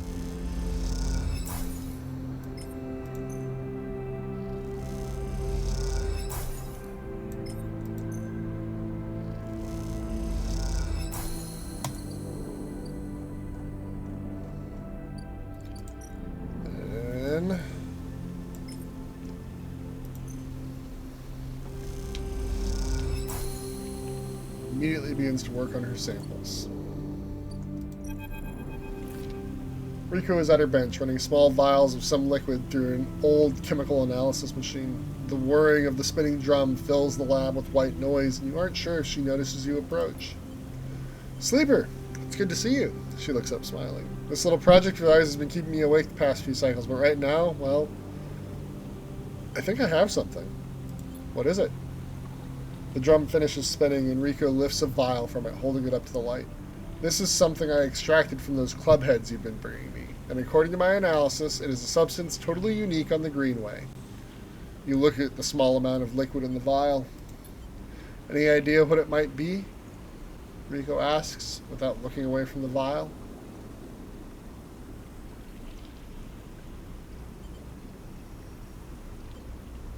No idea. Stabilizer medicine? I'm going to say it's stabilizer because she said these things give us what we need.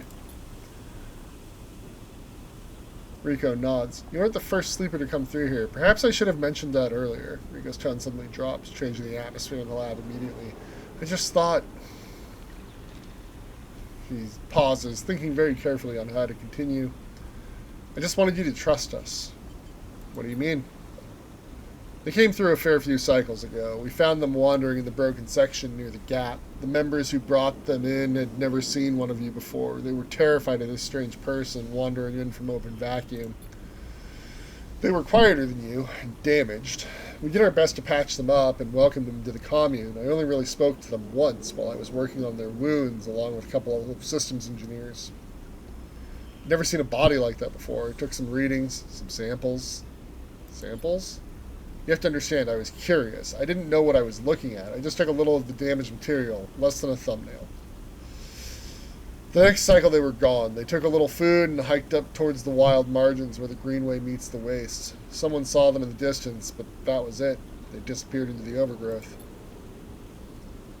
When I saw you, I wanted things to be different. I wanted to keep you here rather than let you disappear into wherever they ended up. Yes, I wanted to understand this place better, but I also wanted to help you. It seems that somehow both my wishes have come true at once. She holds out a hand with the vial. This is for you. You take the stabilizer, the glass cold and smooth in your palm. How? Those clubhead caps made it for you. Or at least, who or whatever made those clubheads. It was right there, contained in their tissue. I only had to extract it. I imagine you understand how incredible that is. I learned enough from that sleeper to know that your body, your frame, runs on some exotic technology. Exotic technology that has a time limit built in. Somehow, the Greenway knows that too. It understands your physiology much better than I ever could. It knows how to treat you. Just like that miraculous antidote that sprung from the mold, so too has this sprung from your presence here. The Greenway is speaking to you. It is welcoming you. I know it sounds crazy, but I know it to be true. Here's the evidence. What I also know is that no longer is speaking to me. Even after decades here, I have never seen this kind of response. Not since the antidote so many cycles ago. So I'm going to make you a deal. You bring me as many clubheads as you like, I'll extract the stabilizer and give it to you freely. But you have to tell me what the Greenway says. You have to speak with it, dig into it, to find what being is at the center of it. I've traveled as far as I can. I need you to do the rest. You do that? Yeah, I've got a weird seed. With relief, and deflates into a chair. Thank you. I'm sorry for the other sleeper. Truly I am. I'm sorry I couldn't have done more, but I'm so glad I met you. You're welcome here anytime. Rico falls silent. She looks smaller now, more fragile, and you realize how old she must be to have seen the collapse firsthand.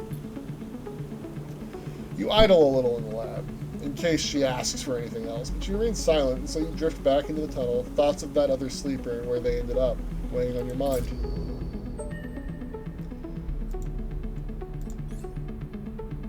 Well, we can take hard to kill, or we can wait. But I say let's just do it.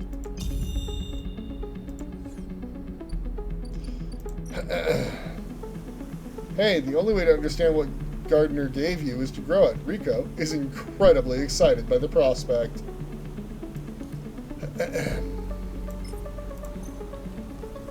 Plant und seed. I'll take good care of it, sleeper. Rico smiles. Don't you worry. So this is 8 days.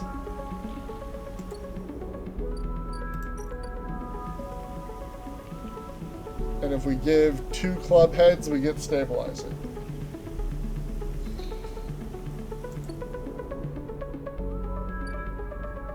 It's wild. Reroll those 2 2s. We get a 5 and a 1. Okay. Well, we know what to do with a 1.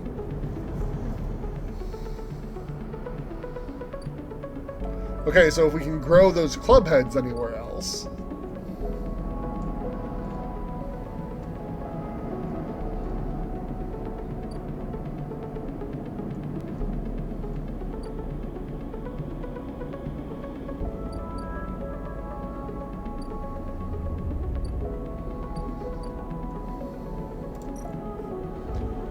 Hey, I'm Fist Buddy.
So things are like moving along in various ways, right? Like there's a lot of stuff happening now to us, around us. We can apparently grow our own synthesizer, which is great because it gives us a way to leave as long as we can keep growing the mushrooms, but she was unable to grow those mushrooms in a lab. That's why I had to bring them to her. The Greenway could grow them.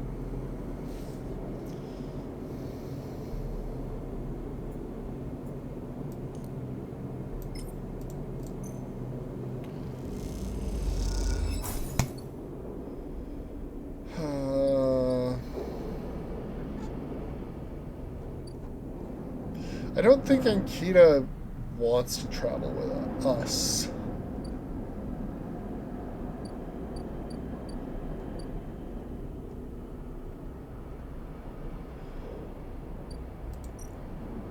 But, like, we could live on the Greenway. But eventually somebody might come looking for a sleeper out here, right? Gosh, these dice suck.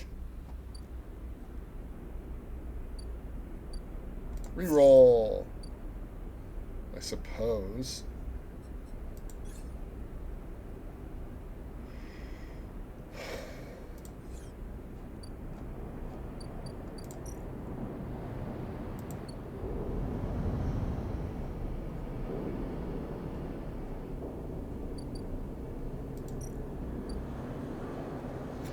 Well, let's advance this one.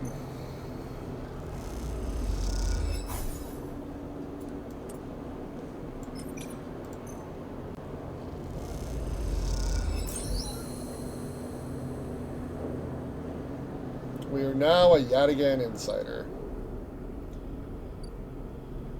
Rabia? This time you meet inside Rabia's office, although now that you've seen it, office seems like the wrong term. You find her stood in an almost bare, shadowy unit, midway through a sequence of stretches. There are 2 low stools and a terminal in the corner, but it seems that most of the space is taken up by a heavy punching bag, rubber matting, and a stack of weights. When Rabea turns to greet you, you realize she's missing an arm. The prosthetic she usually wears is set in a cradle near the terminal, a web of colored wires running to it. Oh, I hadn't noticed that before. She has a prosthetic. Huh. Updates, she says, noticing you looking at where her artificial arm usually is. Nothing to worry yourself with. Sorry, don't be. I'm sure you've been on the receiving end of more invasive stares than I ever have. You both settle on the stools, Rabia crossing her legs on top and sitting straight back. Gia told me you've been doing the rounds, collecting tithes, patrolling the ward. Some of the enforcers are impressed, and I hear you handled a few difficult circumstances. Nicely done. I wanted to see for myself. See what for yourself? If I can trust you. I see. Rabia flexes her neck side to side. in the conclusion. So what we saw from what we did is that, like, collecting tithes, the people seem to be happy to give us stuff, and then, like, you know, not upset about us arriving, right?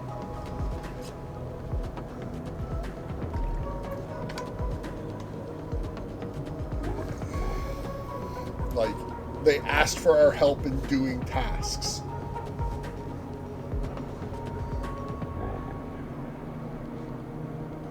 But, like, there's more to it than that, right? Like, there's more. Still deciding. Well, Sleeper, Rabia says teasingly, please keep us updated on any progress. She smiles a thin smile. Joking aside, I know that for you, life on the Eye has been a struggle, but I hope we can do something about that from here onwards. Though some of our members may not see it this way, I know you too are a refugee.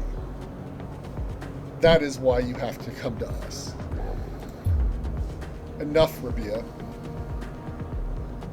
Sabine's voice cuts through the conversation. I am tired of listening to your affected nobility. They cross the room, Rabia's baton in their hand, the end lit with sparkling electricity. I suppose this ambush was another cooperation between you two? She looks unfazed. No, they are acting alone. Thrown off for a moment by your renunciation.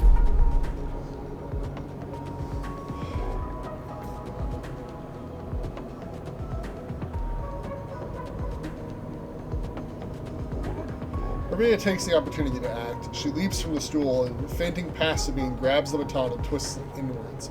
She is by far the stronger and pushes Sabine to their knees, plunging the crackling end of the baton towards their chest. They freeze there, Sabine struggling to keep the crackling baton from their skin.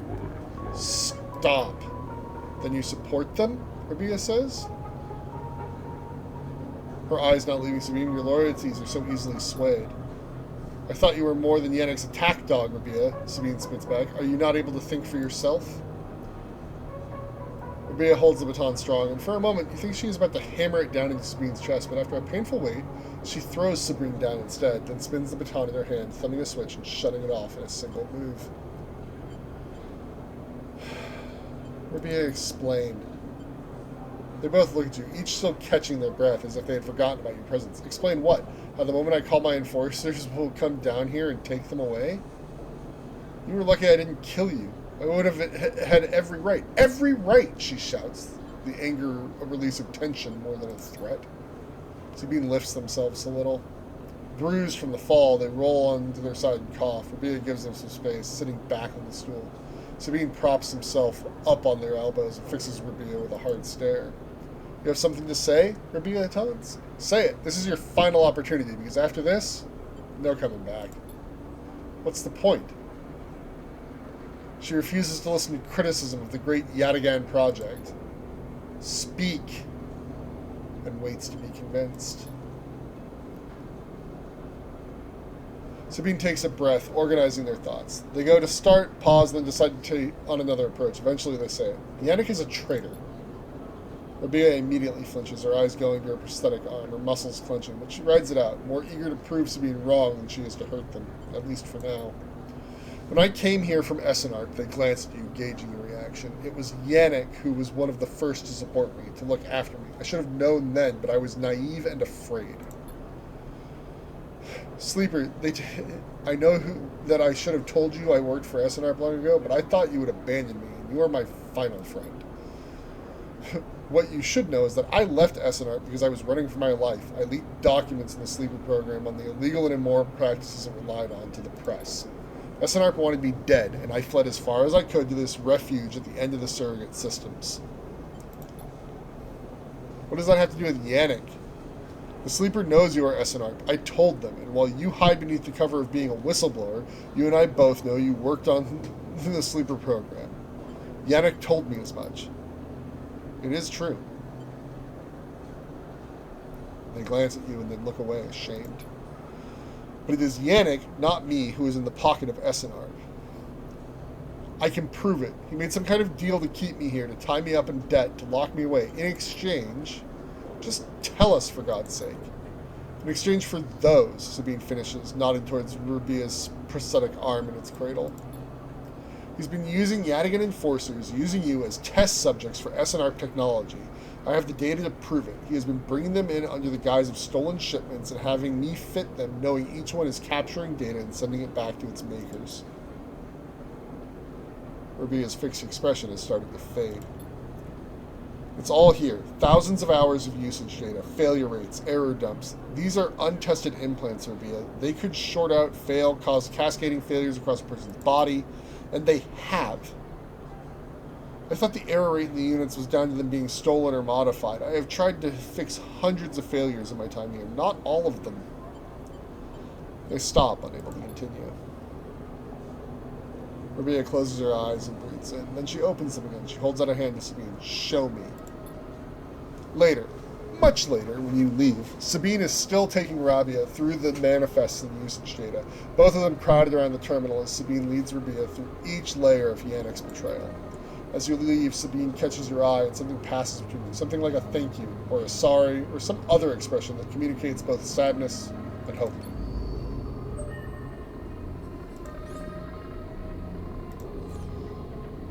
So they're going to be doing that for a couple days.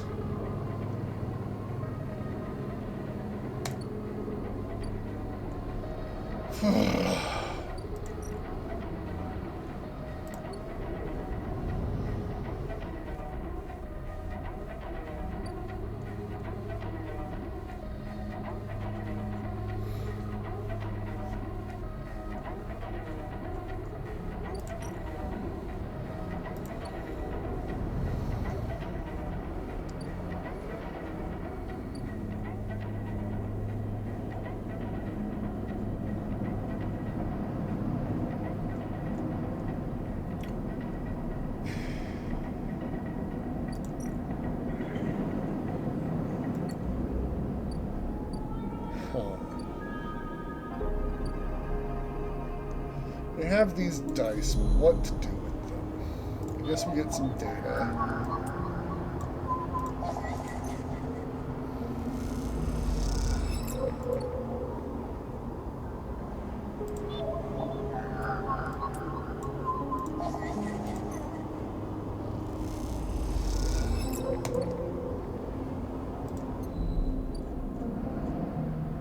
You guys need to figure something out for being a little bit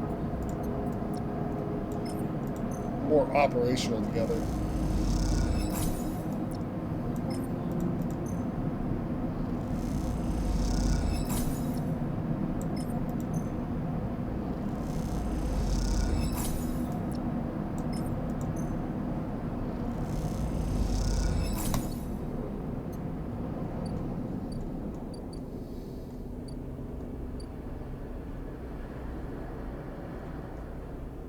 You got anything, Caster? No? What can we do with a 4? I guess let's go collect some spores for the next time we need to grow mushrooms, eh?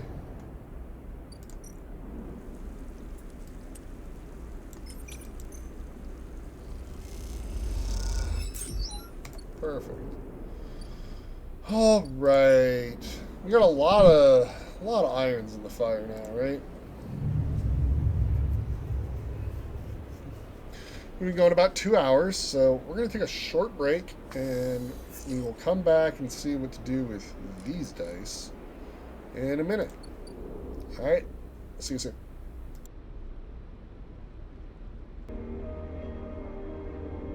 Okay.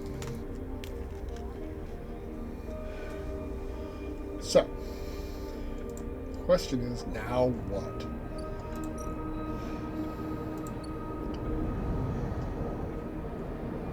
I don't know that we leave with Ankita. But maybe we help them disarm Amber?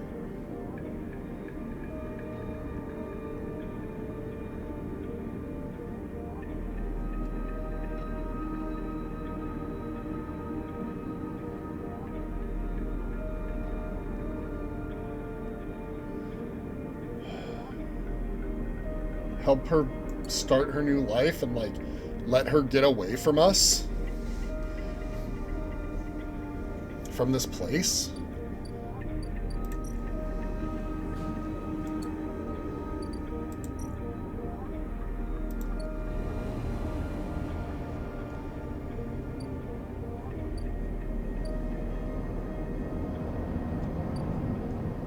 start working on the Sidereal Horizon assembly line.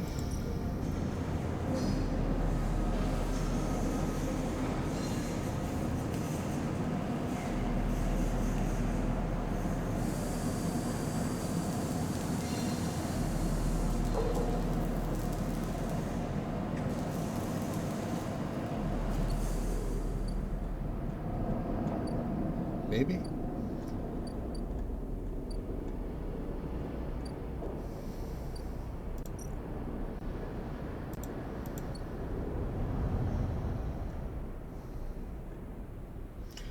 Everything's on timers.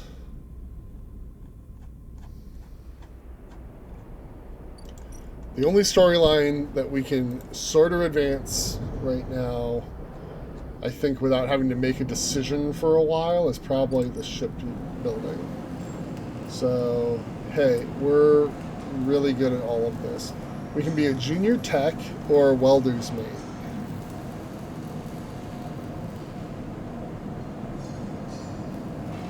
Well, interface jobs can potentially give me bonus money, so... Yep, there we go. We got bonus money.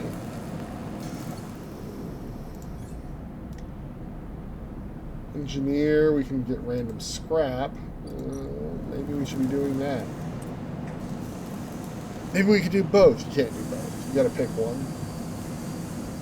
I mean, like, we're a technician, not a welder, when you get right down to it. Roll those.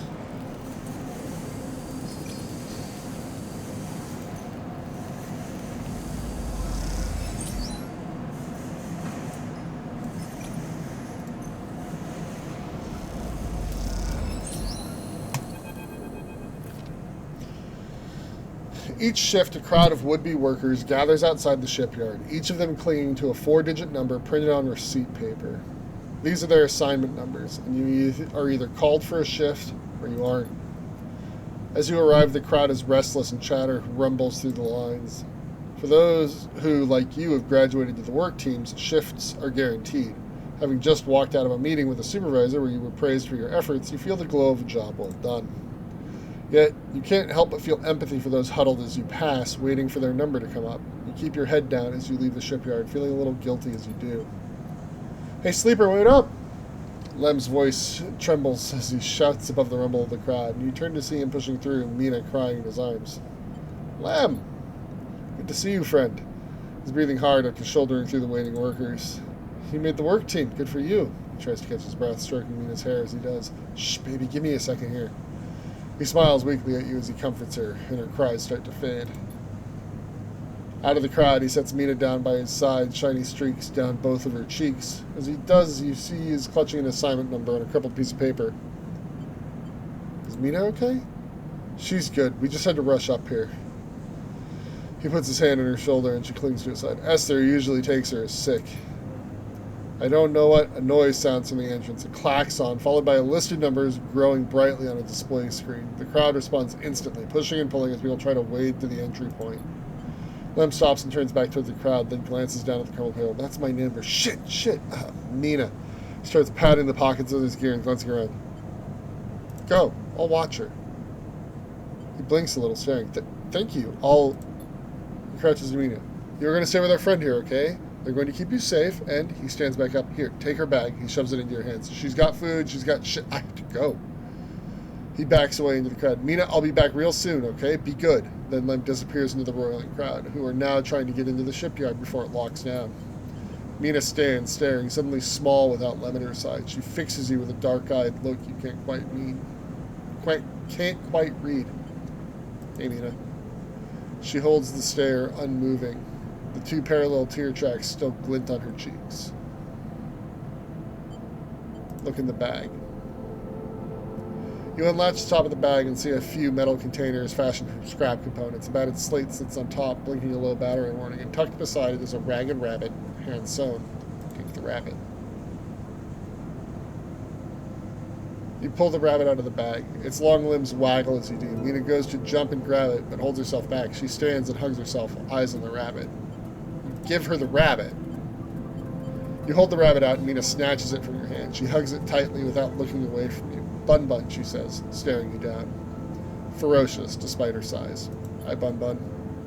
You move a little closer as you speak, closing the gap. He doesn't speak, she says. She looks at you suspiciously, but her face softens a little. She waggles Bun Bun in front of you and then walks him up your arm and onto your shoulder where he sits.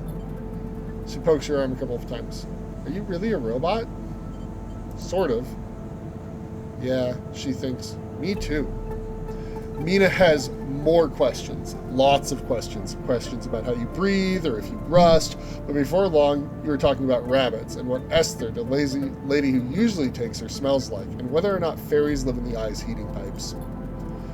You pass the time like this, sitting side by side on the floor of the walkway as others pass by, sometimes talking, sometimes drawing on the slate, sometimes playing with Bun Bun the rabbit. And this is how Lem finds you, just as both of you are starting to yawn. He is dirty and tired, but Mina leaps up his legs and into his arms as he stumbles backwards. You two get on okay? He asks, trying to keep Mina from climbing onto his shoulders. We managed. Mina glances carefully at you, hiding a smile that is slowly growing. Well, well, well, looks like Meanie can be nice. He pokes her in the ribs and she squeals in delight. Thank you, friend, I mean it. He gives you a warm, wide smile. I owe you. Look, it seems like Esther, the lazy lady who usually watches her, is going to be out for a spell. If you ever have some time, I'd really appreciate you coming down to our place in the low end. If you have time. But now I have to take this one to eat. He plays at biting Mina and she giggles in response. See you, sleeper, he waves, and they stumble off down the corridor, drawing gazes from passing spaces as Mina's laughter echoes down the corridor in bright squeals.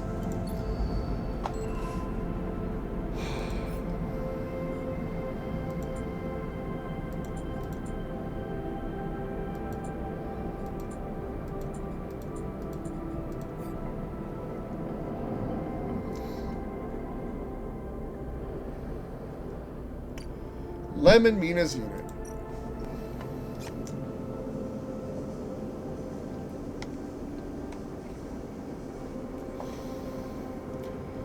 So, if we babysit Mina, Lem can take more shifts at the shipyard, which gives him a chance to get on the crew so that he can maybe earn a ticket in the lottery out of here.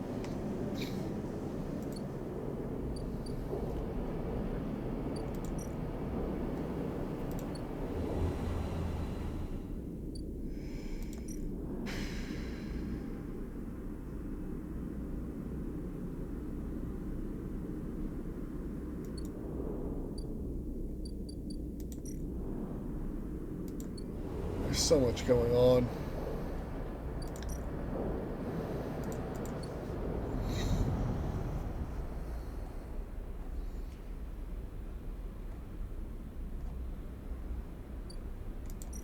We're still 6 days away on that. 2 more days on this.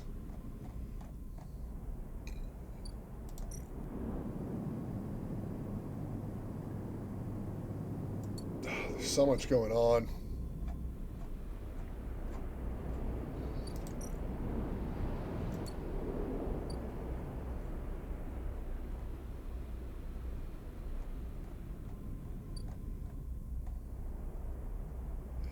I feel like we've got to be in that end game segment, right?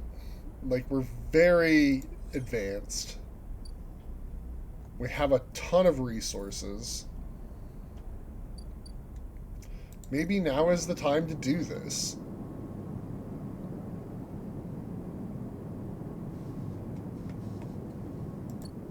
I don't know.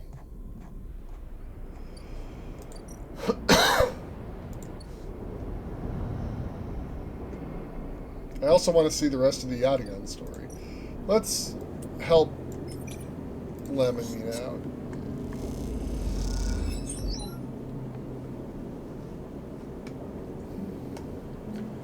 By the end of the day, Mina curls up in your lap as you read her a story. She's asleep when Lem gets back and you two eat together.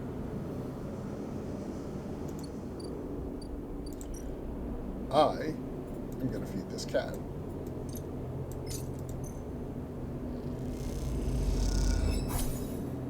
And I'm going to self-repair so that I don't have to use a stabilizer yet.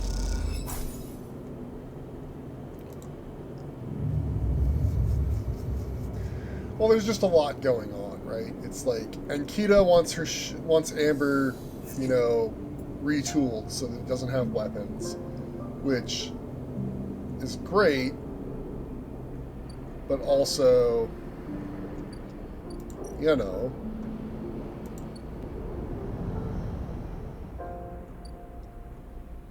like, I can't leave. Like, this is one of the things that needs to be made clear. I can't leave yet. I do not have a reliable way to keep myself functional. I will die in a matter of, you know, a couple weeks, even with food.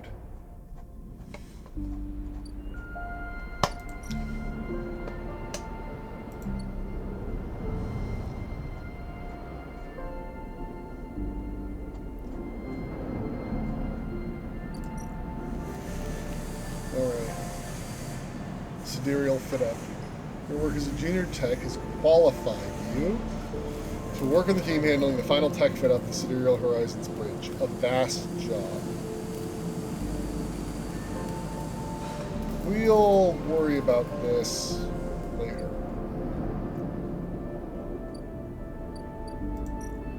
Like, we can help Lem and Mina. Get Lem a permanent job.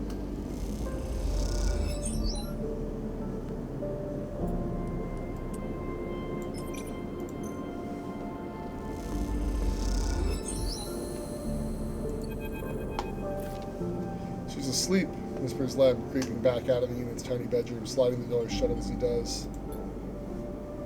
You're perched at a thin bar in the main room, the slate in front of you still glowing with Mina and your drawings from a cycle spent together. There's a ring, the only world Mina has known, with stick figures standing along its edge. The tall one is you. Drink? Asks Lem, producing a worn-looking bottle of Urol from under the bar, its contents glowing amber in the fluorescent light. Sure.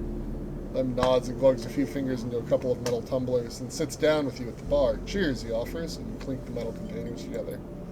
You know, we actually have something to celebrate this time around. I made the assembly team on the Sidereal. Amazing. Couldn't have done it without you keeping an eye on little Meanie back there. He looks like, well, how's our girl doing, Sleeper? I haven't seen much of her these past cycles. She misses her father. Yeah, he says to no one in particular. The silence stretches out as Lem takes a drink, his eyes fixed on the bedroom door. You okay? I can't take all the credit from Mina. She isn't actually mine. He gazes into the middle distance. I pulled her off of a refugee shuttle out by one of Ember's moons. The colony was falling apart for decades after Solheim collapsed, surviving on next to nothing. Eventually, some of the residents tried to make for the eye on these decrepit old shuttles. They had no idea what they were doing. The one Mina was on decompressed halfway here. Everyone's spaced. The only reason she made it is someone sealed her in a weapon locker. She was ice cold when I reached her. Purple lips.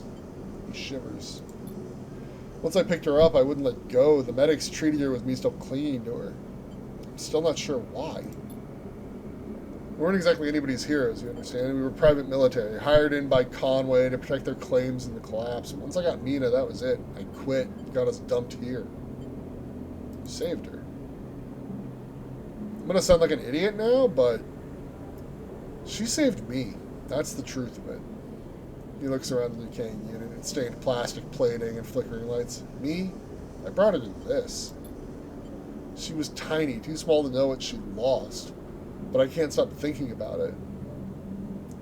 What if our number doesn't come up in the draw, Sleeper? What then? The Sidereal will sail off without a thought, leaving us here. What kind of life is that for her?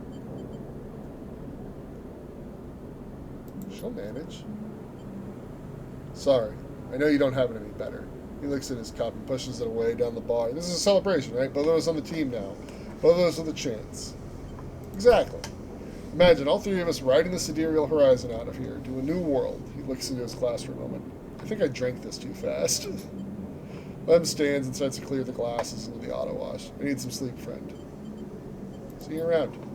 Alright then. He catches your shoulder as you turn to leave. Thank you, Sleeper. I mean it. For both of us. He pats your shoulder and you slip out into the dark of the walkway with thoughts of little Mina in your mind. We now have 2 points. Getting there. Alright. Well, not much else to do right now, right?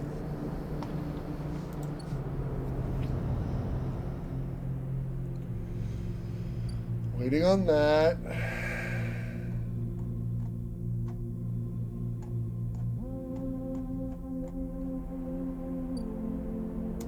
Alright.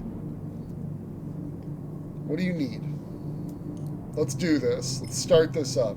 Ash asks you to bring supplies, and fragrant, eye-grown girl caps seem like the perfect thing to impress her.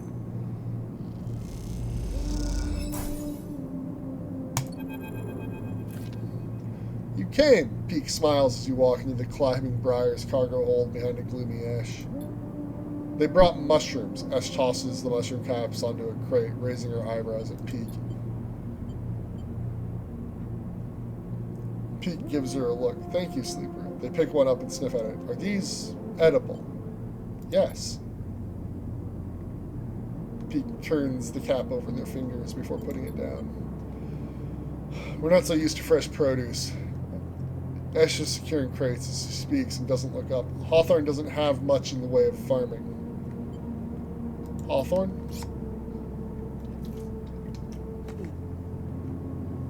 The installation we grew up on. Ash wipes off her hands on a rag. XPR loves to name their property after natural things, but that's about as far as their relationship with plant life goes. XPR? This an interrogation? She glares. Either way, we were done with that place, which is all you need to know. Ash leans back against the crate she was securing. We're going to need more than a few mushrooms if we want to help those refugees, though. What do they need? Food, water, components, a whole lot of things. Ash stands and walks over to the mushrooms you brought, placing them into a small container with care. The problem isn't just getting supplies, it's getting them through to the ships. Can you just fly around? And get the Briar seized for breaching quarantine? No thanks. We were lucky to get here before the cordon was set up. That's the only reason we were on this side. Why is there a quarantine? The AI is a closed-loop life support system, just like any orbital installation. Any unfamiliar illness or significantly increased strain on life support could cause cascading collapse in its systems. Are we making excuses for these bureaucrats now? We are being realistic, Ash. But these people aren't an increased strain. They are living people. Ash stares at you. Even calling them refugees is just a way of turning a lot of scared, desperate people into a single monolithic group. Ash slides the container full of mushrooms into one of the cargo hold's racks. Look, as much as I'd like to chat, we've still got a lot of space to fill in this hold, so if you're going to help... I think Ash is trying to say we need your help, and quickly. The refugees behind the cordon, they won't be able to hold out indefinitely. We need to get supplies to them in the next 12 cycles, or Havenage will have to bear the responsibility for whatever happens next. I'll help if I can. Peak looks nervously at Ash. They were hoping for something more concrete. There's 3 things we still need to secure. Water, food, and scrap components for ship repairs. Ash gestures to the storage containers around the hold. Water we can find a way to source, or my preference, just siphon off from the underground reservoirs in the Greenway. Peak raises their eyebrows. Ash. She ignores them. For food, things can be tricky. Those mushrooms are delicious, I'm sure, but no way we can get enough volume to feed a flotilla. However, I saw an algae stack on the way over. If we can get access... No more stealing, Ash. I didn't say steal. If we can get access, we can work the stack, harvest some algae for the flotilla. Those stacks churn out vast quantities in short timescales. And the repair components? Peak asked tentatively. Just look around you, Peak. This whole place is made of scrap. And I'm sure the Sleeper has their sources. They can bring them right here. We get everything before time runs out? Perfect. We get most of it? Also good. Either way, in 12 cycles, I'm going to take what we have and go.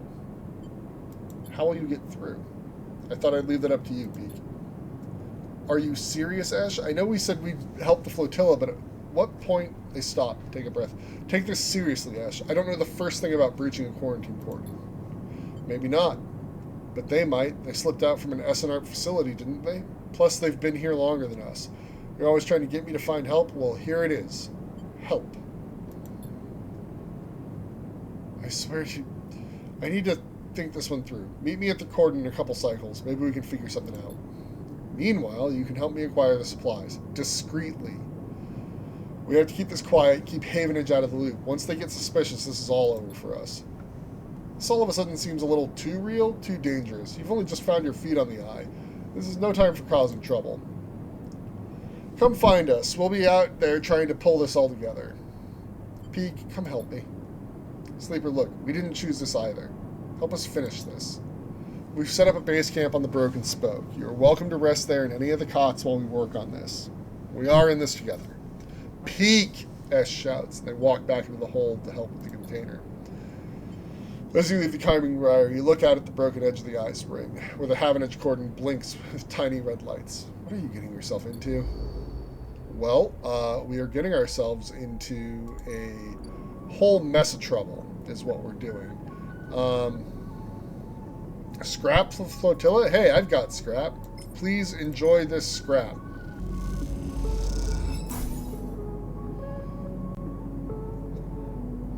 Food, water, and components. Peak's plan. You look over the pile of scrap components lying in the briar. You look around. The bay is empty. Esh and Peak either elsewhere on the station or on the bridge a couple of levels up. You begin sorting through the pile, separating out useful components and boxing them by use. You don't recognize everything you find, but before long you get into the rhythm of sorting.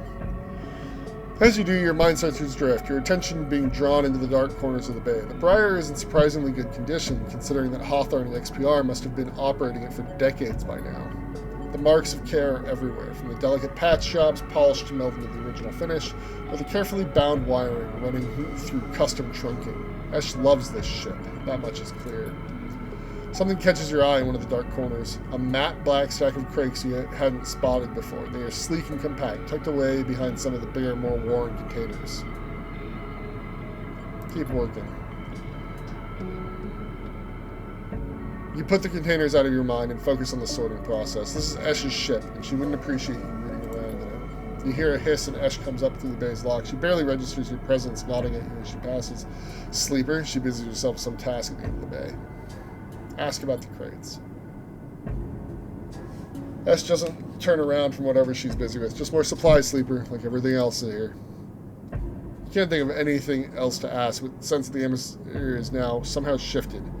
You quickly finish up the sorting and slip out, waving goodbye to her back as you do. Uh-huh. Yeah, I'm sure it's just more supplies. It's totally not guns.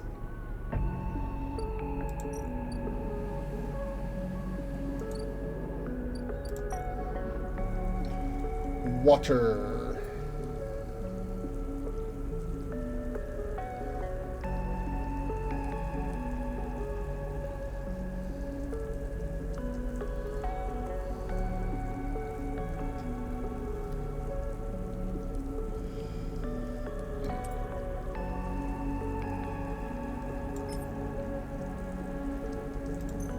This requires 8 dice to finish? Jiminy.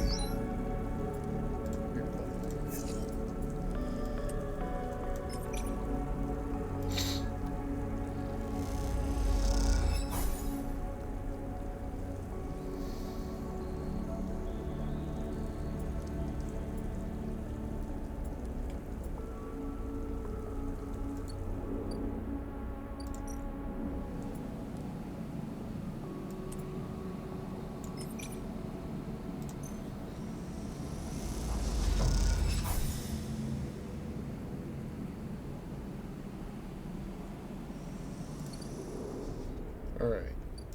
Sleep here. We will do a self-repair so that we don't end up with fewer dice, because clearly we need a ton of dice going forward.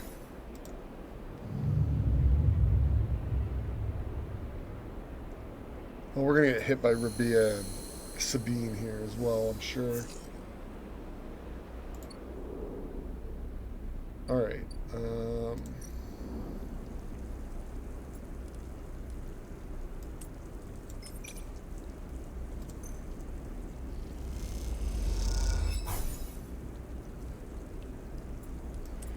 Alright, do this to reduce the alert back down to 0.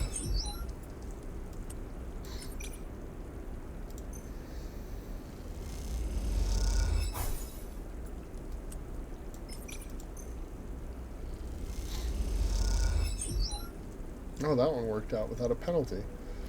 Let's just do that again then. Alright. We're going to do this real fast is the goal, I guess.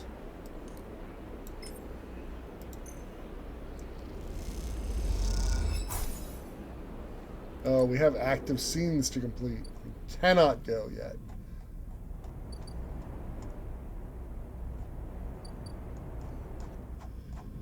Oh boy. Did I bite off more than I could chew? Alright, Rabia. Is that Sabine? You push open the door. Sleeper, what good timing, Rabia calls that. I want to introduce you to someone. The man is standing at the center of the room, speaking quietly to Rabia. He turns as you come in. Meet Yannick. Sleeper, he nods. Been hearing good things from Rabbi. He smiles an easy smile.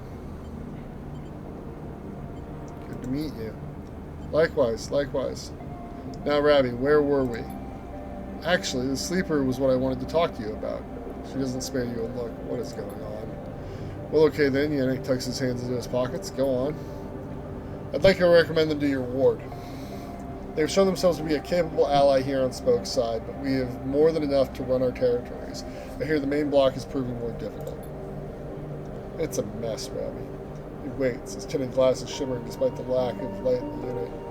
I can use them, he suddenly decides. Good to hear. I can immediately... 1 second. He steps one surprisingly light step closer to you. You your work, Sleeper? What kind of work? A question.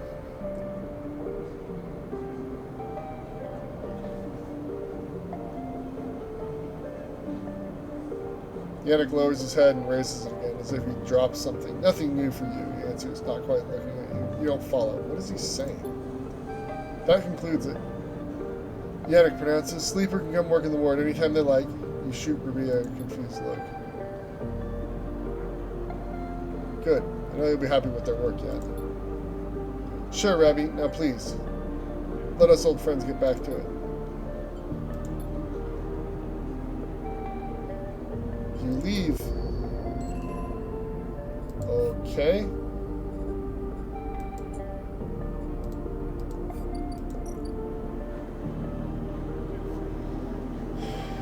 I need to earn Yannick's trust.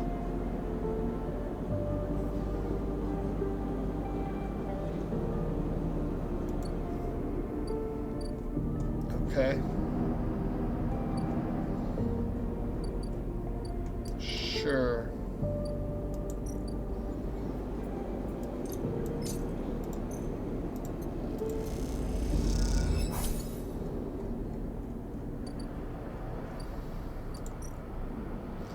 Going back to the Greenway. Sleep here.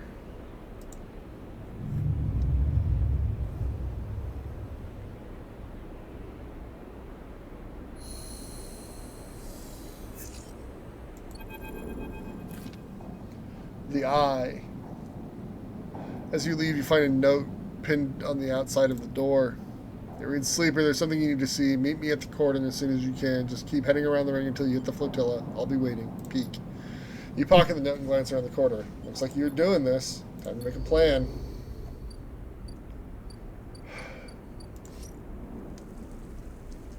Well, let's get the last of this water.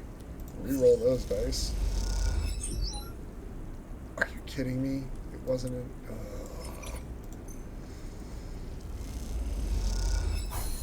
Don't care. We have the water.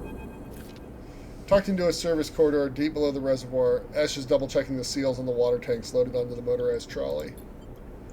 Though you are far enough away from any thoroughfares not to worry about being overheard, you both still speak in hushed tones. Stay silent. Ash hits the ignition on the trolley to start it moving. You take the other side of the trolley and walk it up the wide service corridor. with its flickering lights and Solheim detritus. You doubt it gets used by Havenage. At least that's the hope. You glance across at Esh, her face a mask of determination as she guides the trolley along. Maybe some conversation will make this journey go a little easier. No, she's not the kind to care. Right? Well, let's ask about Peak. How'd you meet Peak? A little surprised by your question, she glances back to the tunnel, but in this deserted passage she can hardly keep up the pretense of silence. We grew up together, she answers quickly and turns back to the trolley, but she can tell you're expecting her to add more.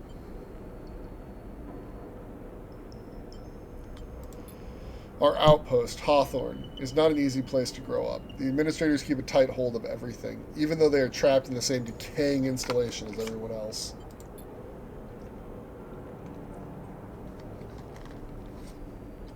Peak found it harder than most.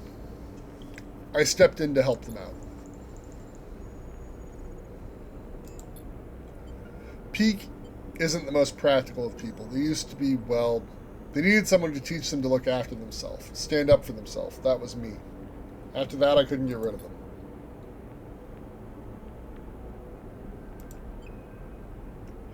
Ash stops talking, but you see her eyes have lit up, and you imagine she was recalling some past moment or other from her and Peak's past.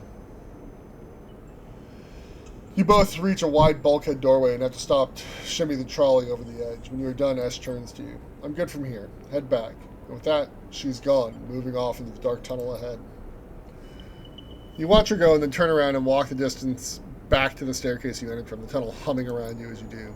As you walk, you try to piece together Esh's past, but all you have are glimpses of a person she once was. She seems to prefer it that way.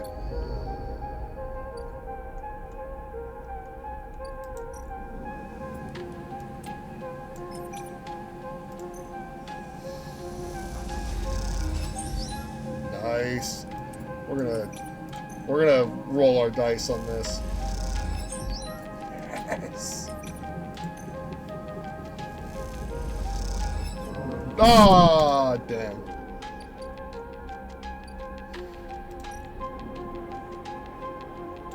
Oh, we have to actually go talk to Pete.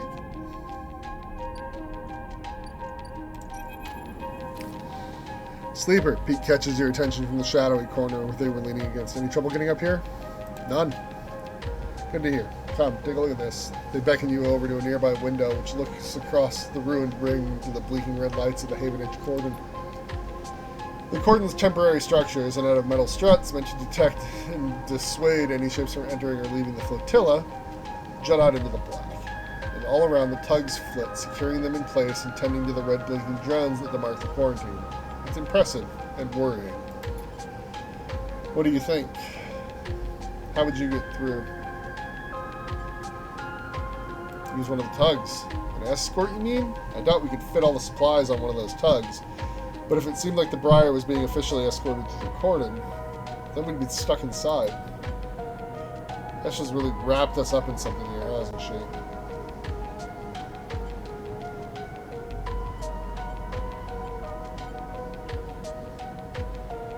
Why are you helping the flotilla? You don't think it's a worthy cause? We ran into them when we escaped Hawthorne. Ash insisted we investigate their distress signal. I'm not saying we shouldn't have. It's just... forget it. Let's focus on the plan. Doesn't matter why, we are the ones who are going to help them. The way I see it, there are 3 parts to making it through the cordon. Deception, distraction, and speed. We'll need all of them for a clean passage through. Deception means tricking the cordon security into thinking that we are meant to be there. Maybe a tug escort would work. Anything that makes Briar look official. Distraction, meanwhile, will be all about diverting attention so that no one looks too hard at what the Briar is doing. If we can create a gap in the cordon's scanning and deterrent system, that should keep them busy. Finally, speed will mean making sure the Briar is ready to roll. Perhaps we can do a little work on the ship to get her ready? I surely wouldn't mind. How does that sound? Good. Good to hear. 10 cycles left. 10 cycles to gather the supplies and prep this plan. It's tight. Very tight. If this goes wrong, just get out, okay? I'll follow Esh anywhere, but you don't need to get dragged down with us. It won't come to that. Of course, but just keep it in mind. Let's get to it. I'll tell Ash about the improvements to the Briar and the rest. Let's explore the cordon as best we can and look for openings. Very glad they did. Welcome to the cordon. So we need to do a lot of stuff here.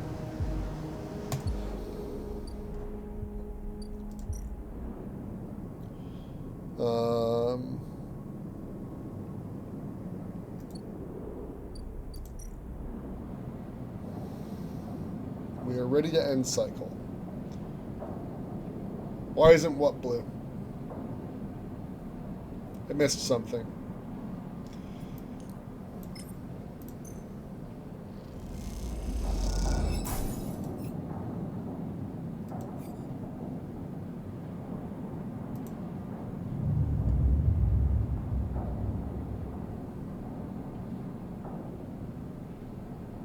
I'm not getting a joke. That's what's happening here.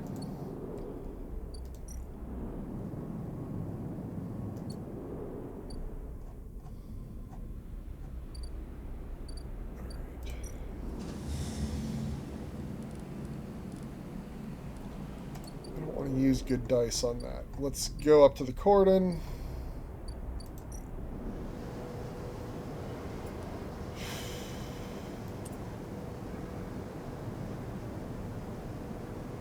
Oh, cordon bleu. Now I understand.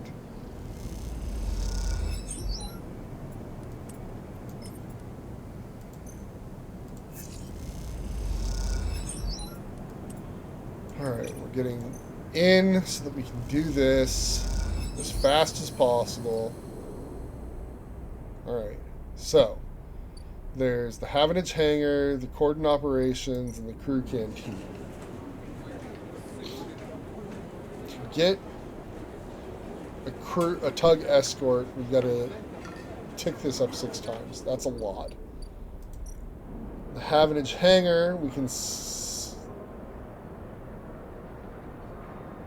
steal some ion thrusters. Again, needs a ton of dice. Cordon operations, create a blind spot. Okay, this is one that we can do more easily.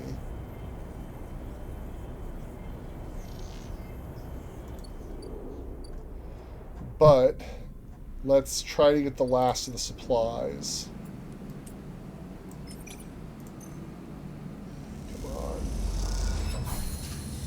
Alright, we now have access to the algae.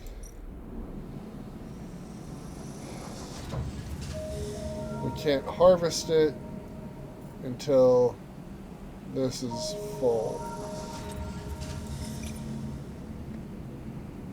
I don't want to get a negative result at this point. The fact that we only have a 1 royally sucks for us. This isn't advancing without us doing anything, so that can sit.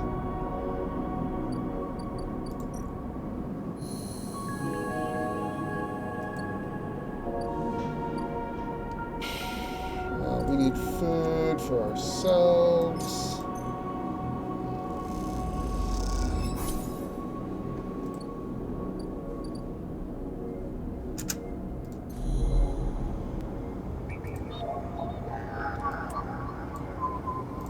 Bypassing this Yadian agent.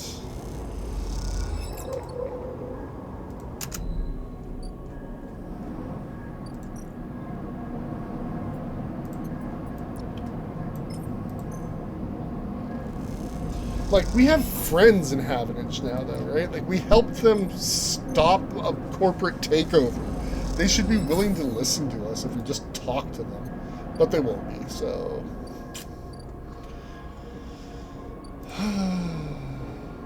Cross. Sleep. Wait. We can harvest mushrooms again, too. But we're not going to be spending any dice on that. We got to be laser focused for a bit.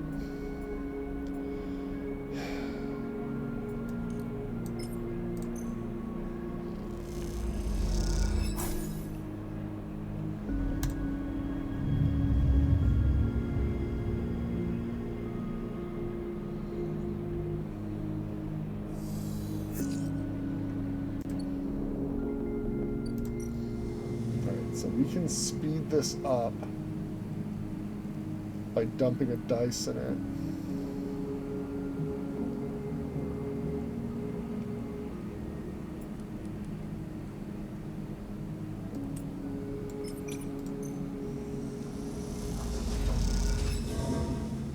Come on.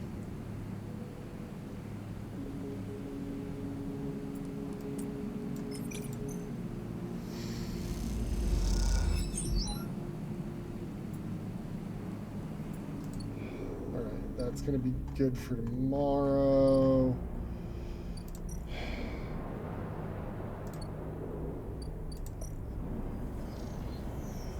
I think first things first is create a blind spot, right? The fact that it only increases by 1 is really frustrating. But we're not getting any more suspicion, so I'll take it. Reroll that, give me a good one. Alright.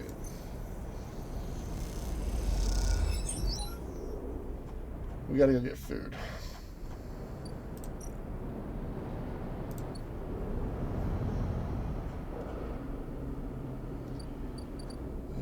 Memphis.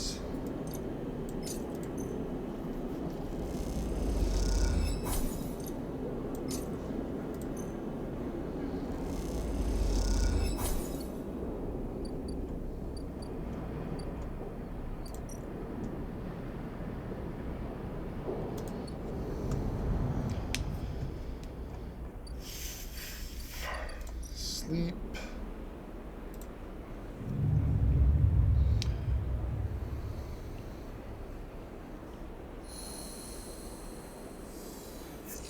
Oh no, I screwed up. Alright, we're using a stabilizer. I didn't do my repair. Now I only have 4 dice for the day. Alright, we can harvest algae. So...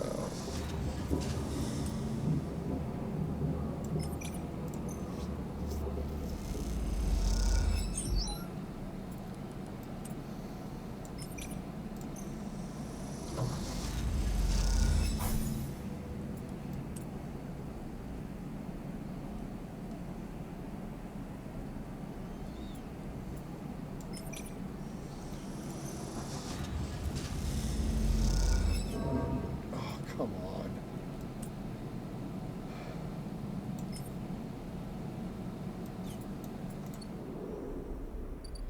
Alright, what's Rico got for us?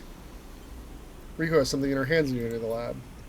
Looks like a knotted twist of woody stems, a ring about the circumference of a human head consisting of a single stalk at one side and a branch woven network on the other. As you approach, she holds it up like, and in the lights of the lab, it looks like a crown. Rico finishes her thought. She smiles and shakes her head in disbelief. Is that what grew? It is. I came to the plant this morning, and this loop was all that was there. The seed grew right back into itself, twisted up and out of the soil. That being you encountered in the cloud, as you call it, was it wearing one of these? She eyes you suspiciously. Still unsure if she is somehow embroiled in an overlong prank. It doesn't work like that. Perhaps wearing was the wrong word. She places the object on the bench and shuffles to her analysis terminal, her face lit by its amber light in the dim corner of the lab. Well, it isn't exactly a plant anyway, not from what I can tell. No leaves, no chloroplast, just a series of filaments encased in cellulose walls. Filaments. See, that's why I like you, Sleeper. You are so good at spotting the unusual details. Look at this.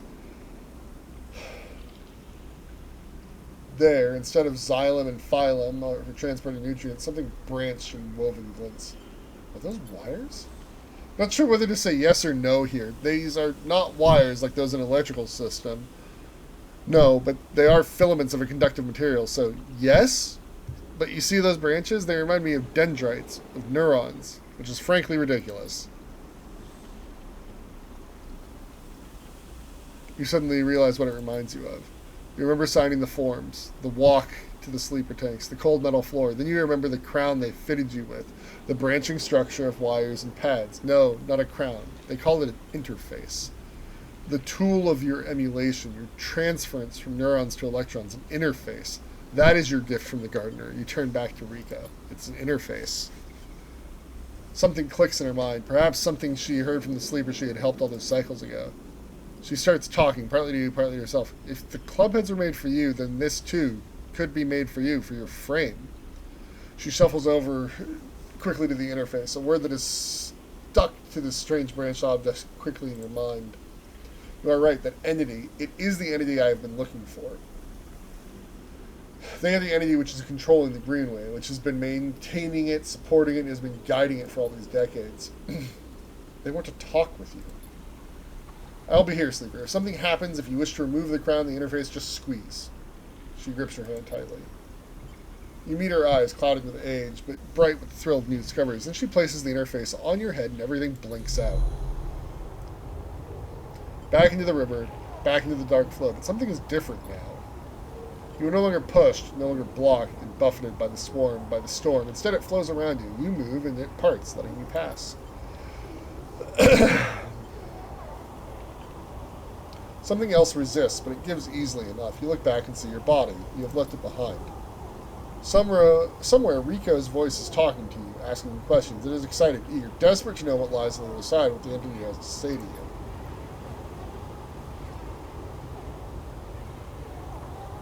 You realize how long she has waited for this moment, for the moment of meeting between the inhabitants of the Greenway and its protector, and yet she is still on the outside. Hi, Gardener. You shake off the sadness. You will be her eyes. Then you see the figure, Gardener, out in the storm, planting. It takes less than a moment to reach them. You've never felt so free. This is how Navigator must have felt, released from their prison. This, you think, is what it feels like to be in a place you were built to inhabit. Gardener does not turn as you approach. They go on planting, but their voice whispers in the waters like a sharply rising current. You grew the gift. Their speech hisses around you. Good. I'm glad. I wanted to meet you. Then we are the same, both eager shoots seeking one another. How does it feel to be free of your seed? They stoop to plant again. My seed? That in which you were contained, from which you will grow. There was some disagreement, continues the gardener, as if you were picking up on a long-held conversation with the others. They felt you were a danger, but they are always cautious, especially the fungi. They like old loam, known knowns, wide and stable networks. The fungi were cautious? Mostly, yes. Although there are many among their number who favor short growth cycles, thick nutrient veins, and sudden shifts. He gestures out into the storm, and though you cannot see them, you feel presences all around, sensing this audience with great interest. After all, they understood that it was I who made them their crowns, and without them they would not have joined the chorus, so they see that it is only fair that you get your chance to join too. You made more crowns? I made them all. It was so lonely here, but before long I found them and began to let them in. We are millions and we grow. I hope you understand. I am unused to speaking to your kind. It has been many cycles since my last conversation. I think it was with Chief Executive Trellick himself. Every growing thing, every non-human being in the Greenway is here. They are networked, connected, branched, and linked by this strange being, this artifact of the old station. The impossible dream of a senile farm administration AI, a living network. You could dissolve here, you realize, free from that decaying body. You wouldn't need to be a person. Why would you, among all these other minds? You turn away from Gardener for a moment and look back at your body. A tiny hairline thread connects it to you. You hear Rico's voice again, still asking, still checking in. Are you okay, Sleeper? What are they saying, Sleeper? Are you still there, Sleeper? Something in you sighs a long sigh, a sigh that speaks of an exhaustion beyond tiredness, an exhaustion rooted deep inside you. It stems from the effort of answering questions, of answering problems, of getting up and breathing each cycle. But something else resists the sigh, a yearning, a sense of distance, a desire to squeeze that hand that holds you for its warmth, its blood, its complexity, to make a gesture that says, I'm still here, I'm still alive, I'm with you. The two ideas spin within you, making you nauseous. If you break that thread, you will be free, free to dissolve here, to grow strange and beautiful among a million others. If you follow it, if you squeeze Rico's hand, you will wake up back in that dying body with all the pain and warmth that entails. Now is the moment to choose. I can't break the thread. I said I was helping the refugees. I have to help the refugees. Follow the thread. Your eyes track the thread across the whirling dark back to your body. This choice, you realize, will not be presented again. Oh, why? Why can't I come back?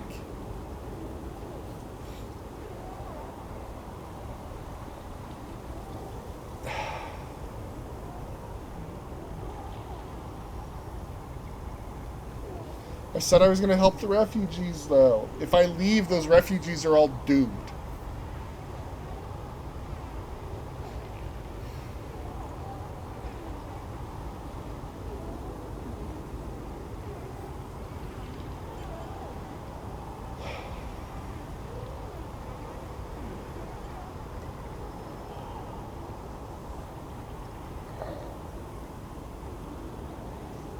What did we say we wanted at the start? Escape?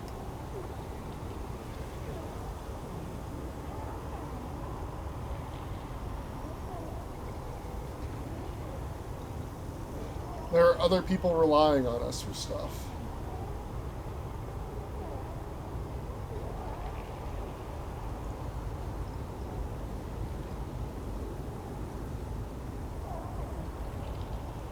But we could be free of their suffering.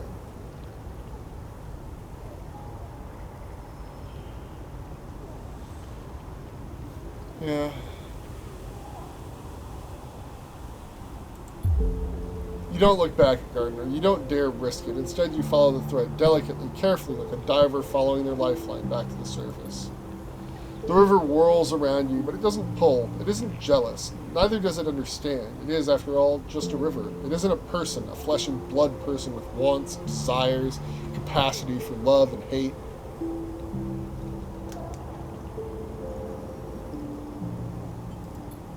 It doesn't understand you, and you don't understand it. So you don't focus on it. You don't think about it, on what feels like such a long journey back through the dark. You set your mind on eyes instead, on hands, on things you can focus on, hold on to.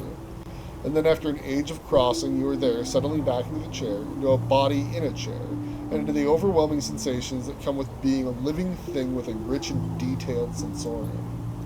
For a moment, you feel like you've made a terrible mistake.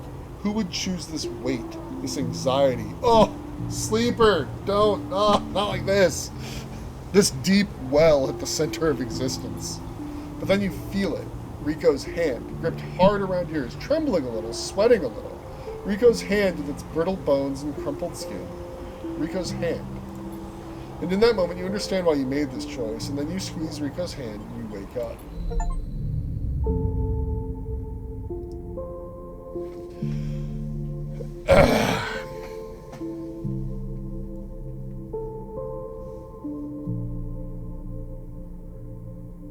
So I think that we get the credits either way at the end of that arc.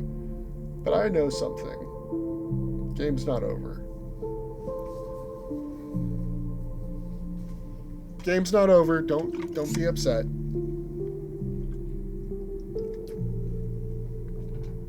When you finish one of the major story arcs, it plays credits. Since we've driven this one all the way to the end.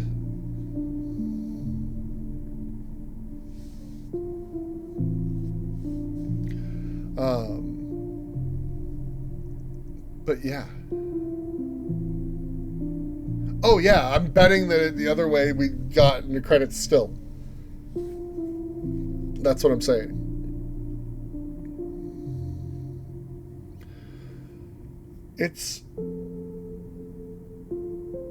I have seen the credits on the other playthrough. I did. For finishing some of the other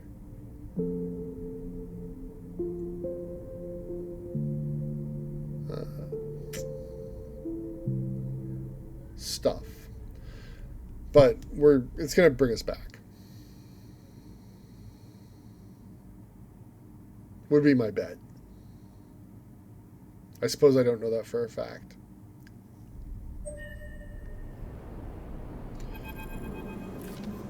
Sleeper?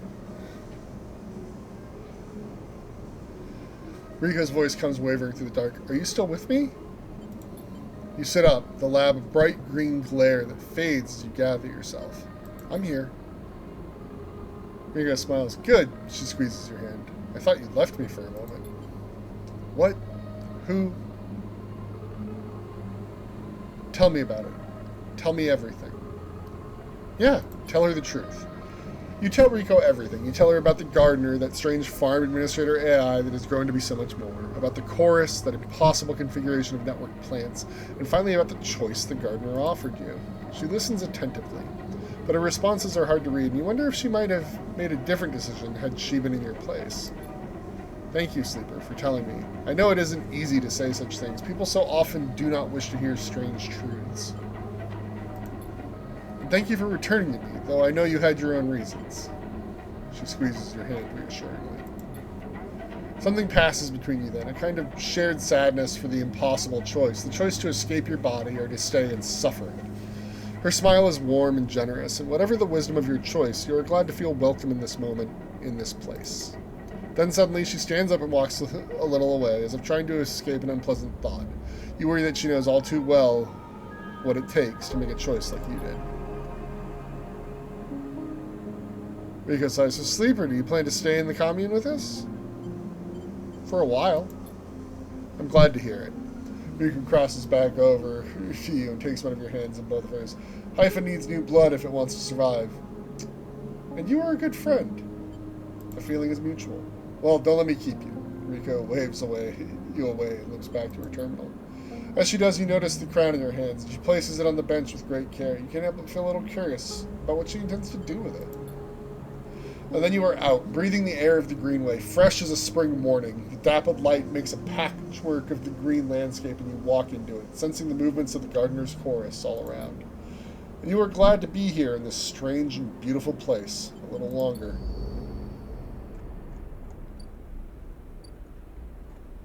Alright, we've got a 6. We've got to use it on this stuff. Like, we have to make significant progress. We've got a lot to do.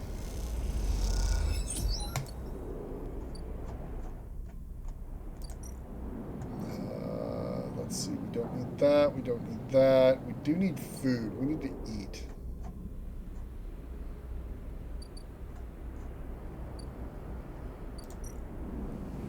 I'm just going to buy some food here.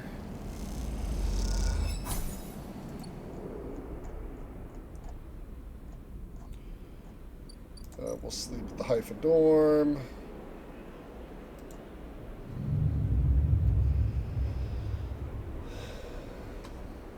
Yeah, I mean, like, you know, there's a lot of stuff to do in this game.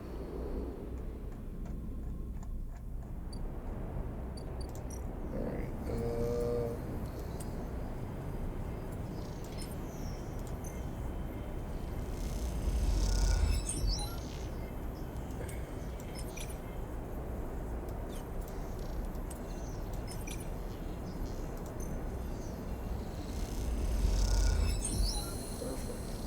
Alright, you've carefully coded a timed emergency maintenance program to take out some of the sensors on the cycle Ash is planning to make her run. Peak is waiting for you when you slip out of the operations center, nervously poking on their small slate.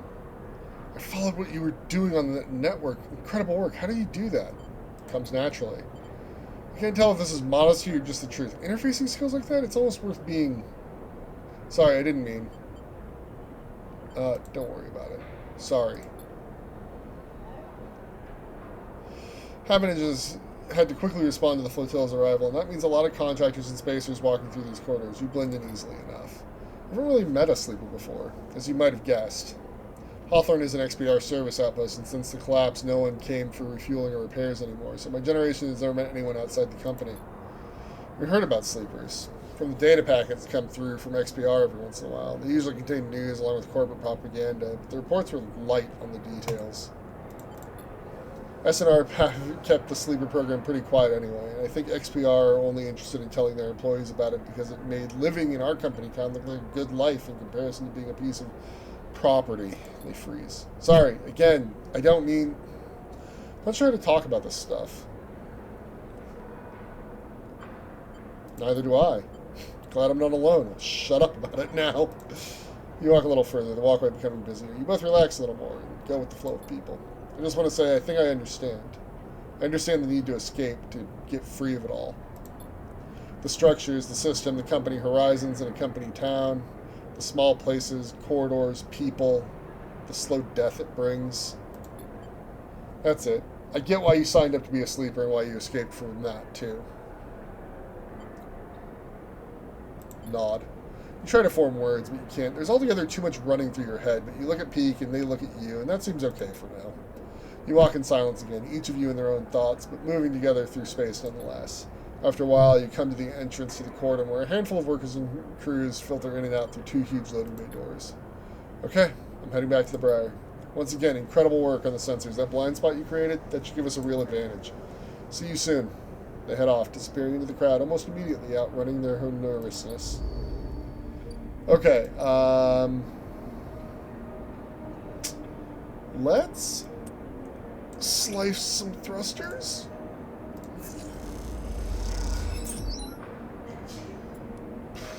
Man. Like, if I get a fail, it's going to be so bad.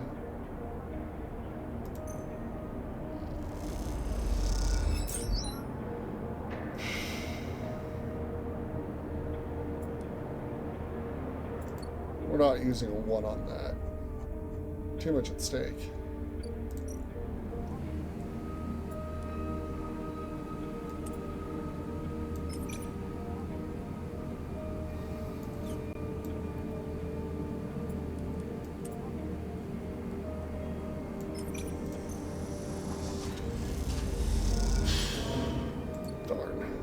I was hoping to get lucky there with the 50-50.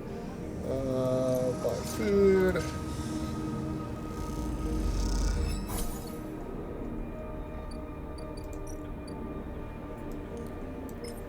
Use scrap to repair our body. And cycle. I mean, I highly recommend playing this game. I think that there's a lot of interesting things to choose to do or not do. Buy more food again.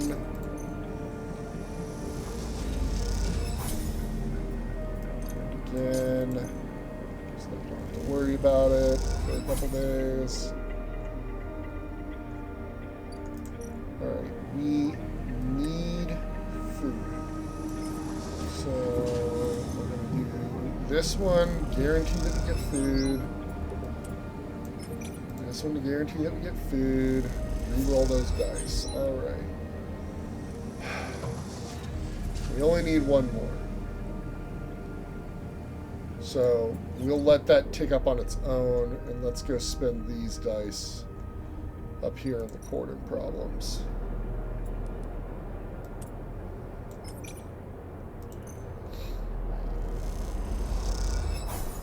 Damn.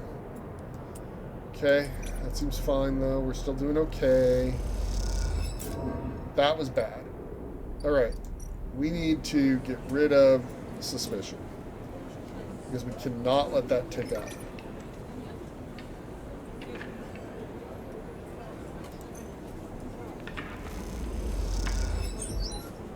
Alright. Alright.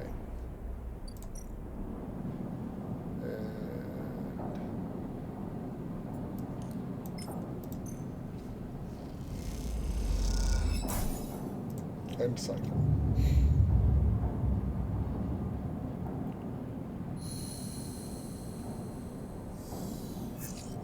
Oh, there we go. Now we got some decent dice.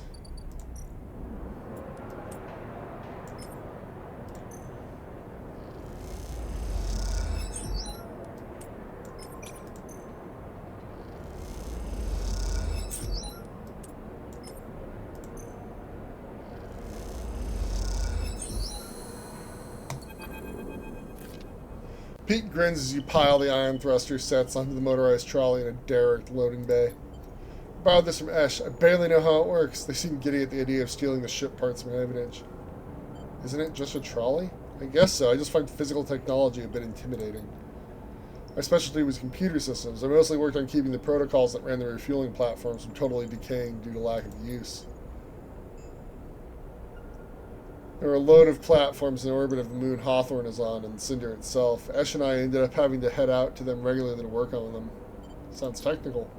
That was the best job at Hawthorne. You get assigned a ship, you get to leave the colony for a bit. So much better than outpost maintenance or canteen work.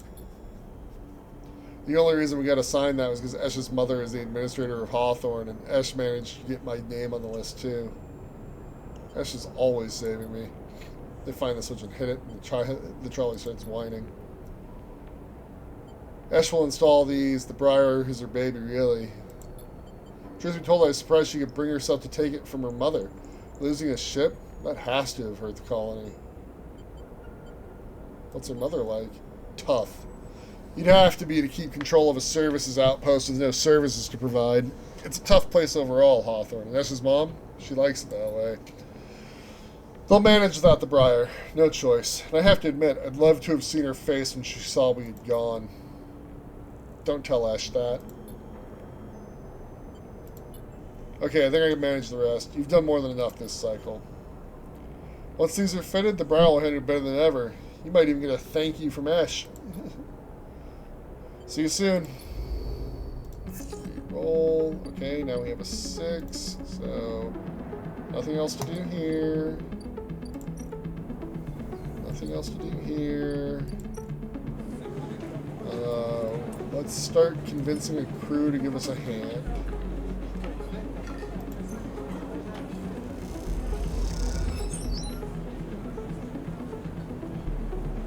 Notice a crew set apart from the others. Apparently they have been discussing smuggling supplies through the cordon themselves.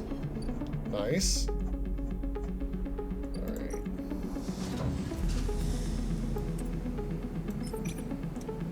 If we get the neutral, I think it works. 50-50. You were leaning against the metal crates you just loaded up with algae, packed and dried into bright green pucks. Esh hops on the one beside you, flexing her aching back. Is this enough? Esh squints at you, as if you just interrupted her train of thought. It's a look you have become familiar with. It doesn't matter either way. This is what we've got, she sighs, rubbing the back of her neck. In these past cycles, working the algae stack with Esh, you've had little insight into her mind. She really seems happy to start this conversation, but is always eager to end one. Despite this, you feel like something has grown between you, something like silent trust, the kind that tends to seed itself in the fertile soil of hard but necessary work. Something I've been meaning to ask. She raises her head cautiously. Go on. Why escape XPR?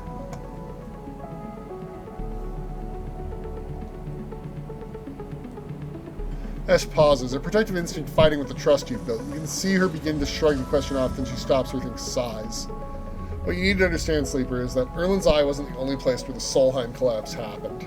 Sure, Hawthorne, where we grew up, was an XPR installation, but I didn't screen it from Solheim going under. Actually, Solheim was the only reason XPR were even ever here.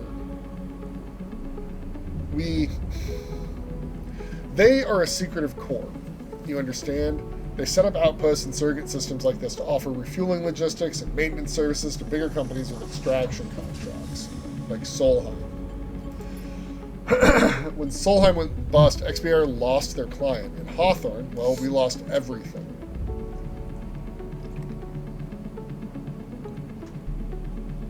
We became an outpost tasked with just holding on. Keep the refueling platforms running, they said. Keep the outposts stable. Hold on to our claim. She rubs at her head, as if recalling this is somehow physically painful. Do you know what it's like to spend your entire life in a place with no future? A place that exists only to hold a legal claim to a piece of territory, to shore up breach of contract negotiations between two corporations? It's like living in a grave. So if you're looking for the answer as to why, that's why. We, Peek and I, know what it's like to be forgotten, be locked out. She stares at the side of the stack, the algae whirling against the glass in beautiful patterns. She doesn't look away. The silence extends, and you realize the conversation is over. Esh seems angry, not at you, but with herself for even voicing such ideas. After a while, you stand and start to load the crates into the powered cargo trolley that Esh will run back to the Briar. As you do, you catch her eye, but she avoids it, soothing herself instead with comforting simplicity of physical work. Alright. What's the skill that we're using to hire the tug?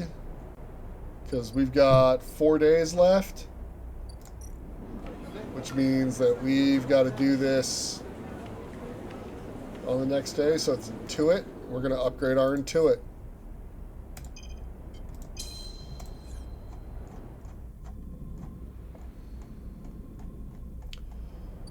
We'll sleep here.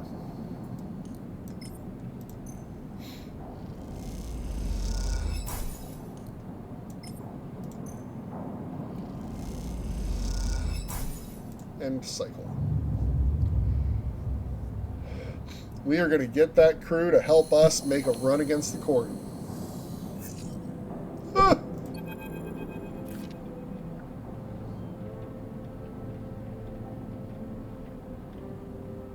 A rapid burst of movement catches your attention. A drone, its fins adjusting as it hovers in place, floats in the corridor. Hello? The drone shifts a little, but does not respond. The drone buzzes closer, and a voice gurgles out of its speaker, distorted and strange. Sleeper, come to the cordon. We need to speak. Who is this? The drone clicks and whirs, and the recording starts playing again. Sleeper, come to the cordon. We need to speak. Inspect the drone. You move closer, and the drone bobs away to a safe distance, but as it does, you see the HA of Havenage emblazoned on the side. Could this be Feng's drone? Satisfied as it delivered its message, the drone rotates and accelerates away as rapidly as it arrived. You stare at it as it disappears from sight, hoping for some insight that escapes you. To the cordon, then.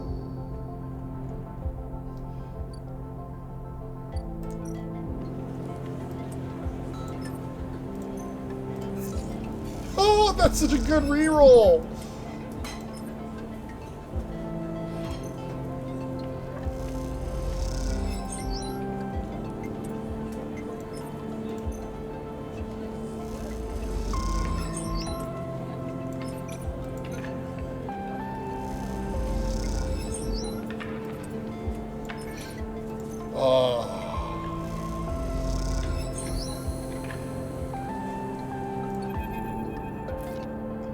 You meet Peak leaning in a corner of the canteen in their typical unassuming way. It occurs to you as you approach that Peak must have had some practice at staying invisible.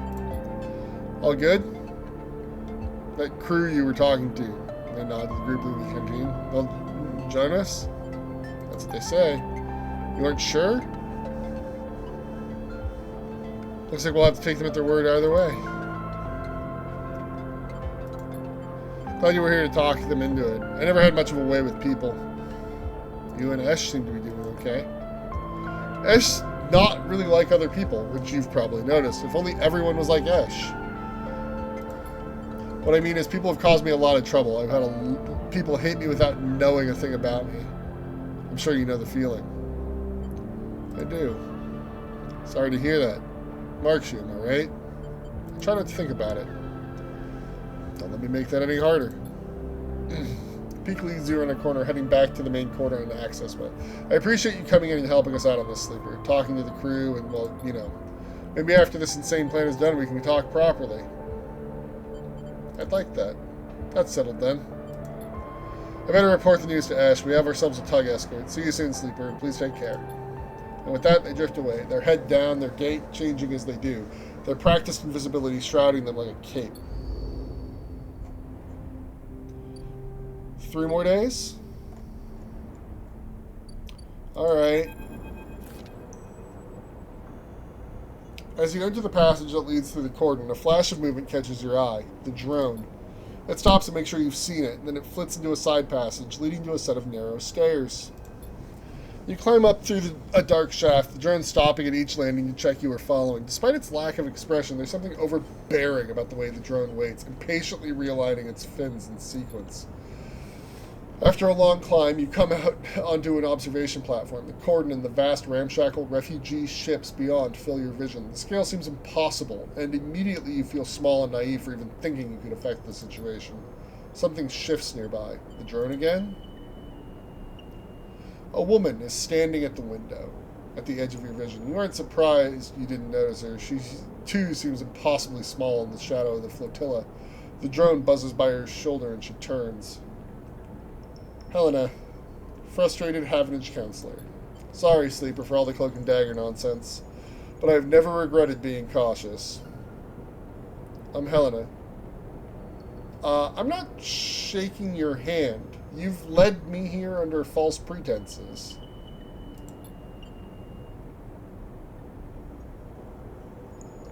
She draws the hand back in, unfazed, clutching the large slate she carries in her chest. Look, she glances around the empty observation deck as if checking for potential eavesdroppers. Let's be straight with each other. I know about your plans, and I understand your motives.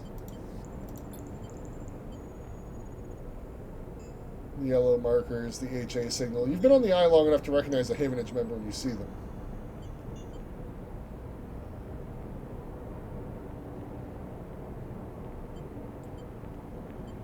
Shall we let her talk, or accuse her of what is patently obvious? Stay silent. She glances around nervously again and moves a little closer. This entire situation, I am not here to defend it. No one is happy about this. Especially not the refugees. I'm not your enemy here, no matter what you think. Sleeper, tell me something. What does Havenage mean to you? Hardenhurst. That was unfortunate, but you should know it was one of our own who exposed Harden, and that has been dealt with. I was there. Havenage is used to being criticized. In some ways we invite it. Our members are free to bring up grievances at any meeting to propose new structures and approaches. As a counselor, it is my duty to listen to them. That is why I was elected by the members. We are an imperfect system, yes, and each counselor, each member, each representative can be flawed and worse. But we keep this place running. This is what we do. And the flotilla? And the non-members? There are paths to membership, and we cannot force everyone on the station to join us. What do you expect? We are not an association of individuals. We are an association of individuals. We cannot always account for the needs of those outside that structure, no matter how much we may wish to. Can the Eye take in thousands of refugees safely? I don't know. This place is a ruin, Sleeper. What do you think the council discusses? The prices of Griol? We make plans to keep this place spinning, to keep life support working, to ensure... Helena's slate chirps and a grim look passes across her face as she sees the notification. She looks tired, the screen light casting her rigid expression in a pale glow. Sleeper, I didn't bring you here to explain how Havenage works. I came to talk about your plan to cross the cordon, breach the quarantine, and supply the flotilla.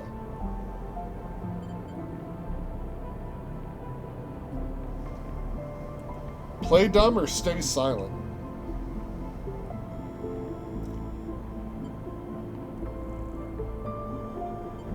Stay silent.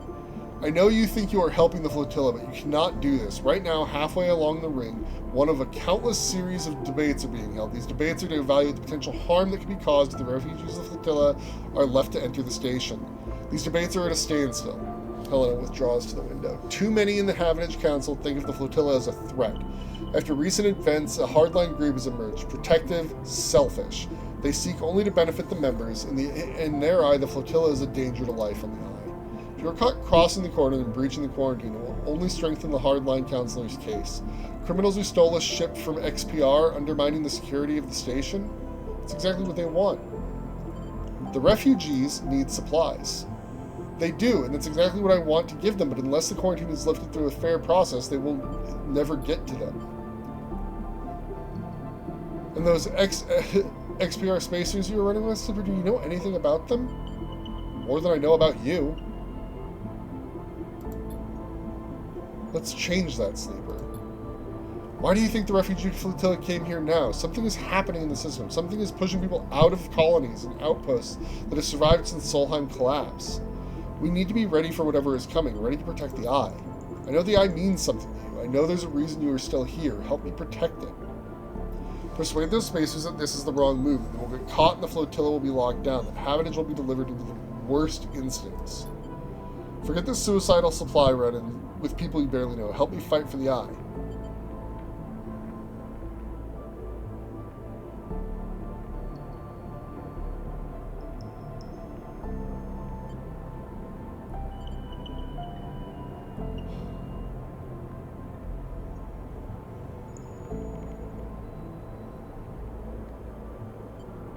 Why don't you stop them? If I expose the plan, it's the same as if it goes ahead and they are caught. Every way I look at it, the eye looks compromised. The quarantine justified. The hardliners get their scapegoat. Don't offer up the excuse the hardliners need to lock the flotilla out altogether, to persuade the members they are the safest pair of hands. Please.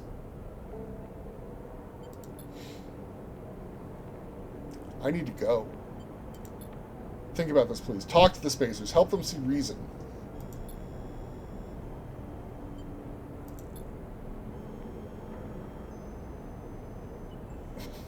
You stay for a moment, watching the lights of the tugs in the flotilla, and wonder what it feels like to be on one of those ships, so close to your destination and yet so far from it. And then you think of the Havenage Council chamber across the eye, where the right of these people to find safety is being debated. You shiver, and then you two are gone, back into the stairwell in the cold dark below.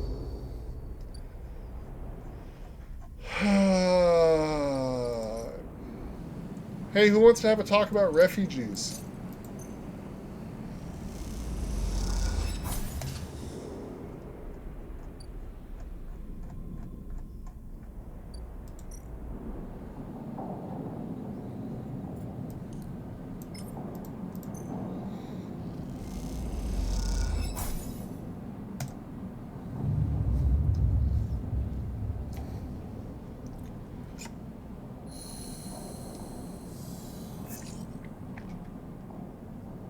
Man, we're coming up on 4 hours? Jeez.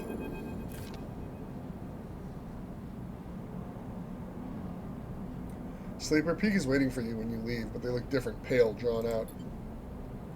You need to come up to the Briar, now. What's happened? Not here. Come to the ship. We'll be waiting. Don't take long.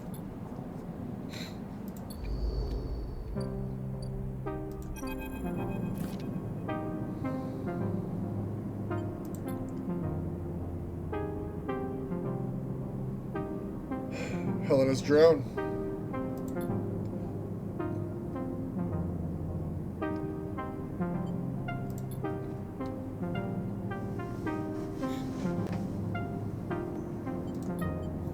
We caught it buzzing around nearby, heading for the ship.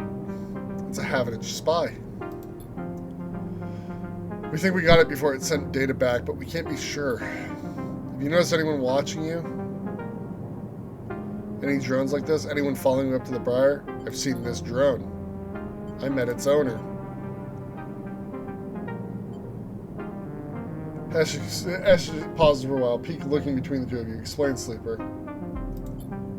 You explain that you met with Helena at the coordinate, and you tell Ash and Peak about what she told you. That the Havenage Council are debating lifting the quarantine. They're blocked by the hardliners. You speak faster and faster, but before you can finish, Ash walks away in anger, then comes back, her eyes burning. What is this, Sleeper? Have you understood nothing from what we've told you? Havenage are not your friends. They are administrators, which means they are interested only in their own power, their own survival, and their own causes. They divide people as easily as sorting livestock. The greater good of their work demands it. The wider project of the station, the colony, the nation. Her eyes are wide as she speaks, her anger barely contained. I didn't have a choice. Listen to them, please, Ash. They are with us. What was the Sleeper supposed to do? They were ambushed by this lady. I only listened. Let me tell you something, Sleeper. When people become administrators, they give up something. Some part of being human, being an equal among others, goes away. They start talking about the greater good, the systems, the ways in which their hands are tied or their processes compromised. My mother was the administrator of Hawthorne, and I have seen what it did to her, the noble higher calling. It is toxic. People should never have the chance to decide the fate of others, and those that do so at the cost of their humanity. Peak tries to cut in, but Esh holds up her hand. Don't start, Peak. Don't ask me to be reasonable or calm down. Thousands of people are desperate out there. Being reasonable will only prolong their suffering.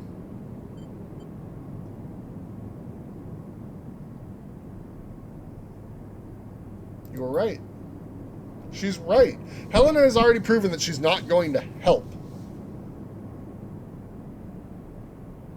Esh doesn't move for a moment. Then she lifts a hand to rub her temple. She goes to say something, then stops. She walks back into the bay and starts checking the straps in the crates. I will make the run. No more distractions. Sleeper, you have to understand, this is personal for Ash. I'm just gonna say this. Helena warned me. Warned you what? Sleeper. That we shouldn't do the run. What do you expect? You glance around the bay of Briar, the walls seeming closer every second. This whole thing is closing in on you. The question is, where do you want to be when it all collapses? You look at Peak. What do you think, Sleeper? Should we do this thing or not? Yes. Yes, those people need supplies. They need food. They need equipment. Like, if they're going to be left out there, you have to at least, like, you know, here's some food and water. Please stand by. Onward. They slip away to help Ash, leaving you alone to replay the conversation in your head. A certain kind of grim determination settling in the room. Last chance to repair. So, we can't do anything here.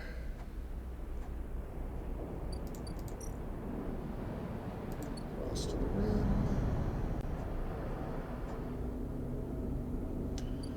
Alright, Yannick.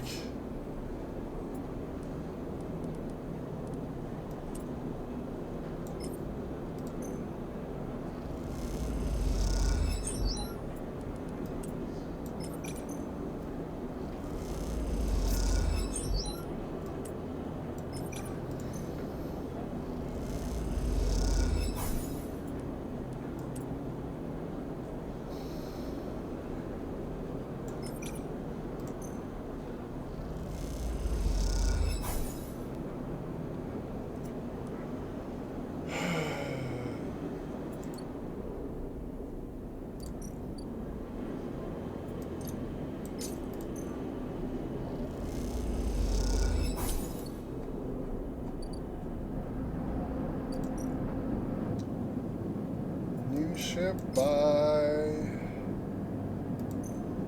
some scrap.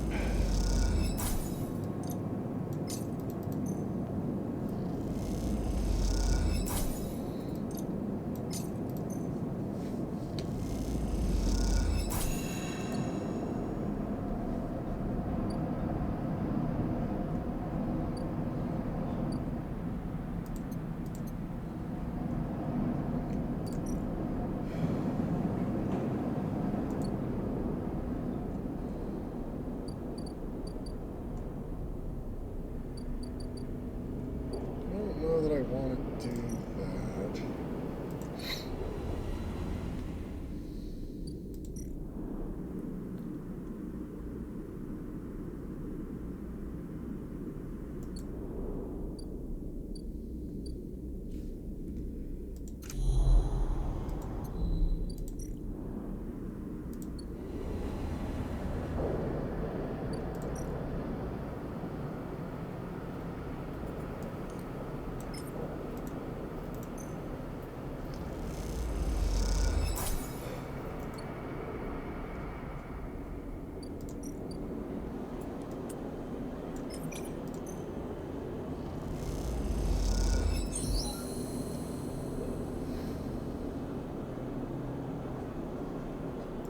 Alright, Yannick. You almost laugh when you see it. The same small recorder stuck to a different wall this time. Written across the fluorescent tapes is the familiar word sleeper. You grab it quickly. Rabia says sorry. Sabine's voice sparks up once again. She said she didn't have time to brief you before setting you up with the old man. I'm sure you've got the play by now. Earn his trust, work the block, then we need you to get into his office. It's risky, but obviously you're the only one of us he doesn't already know. Either way, we need to locate the link to SNR. Rabia says to be careful. The data suggests that there's some relay processing the implant data and sending it to SNR, but we can't lock down its position. Either he's moving it, or it's moving itself, or it is rerouting through other relays. We can't understand it. Maybe you can find some details on it in his office. Once he trusts you, you should be able to get close enough to get to the office. You'll only get one shot. That's the final piece of the puzzle to end this. Good luck, Sleeper. I'm sorry, too. Be safe.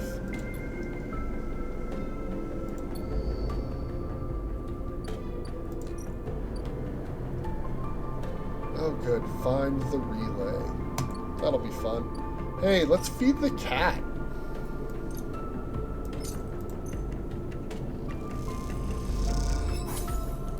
And repair our body.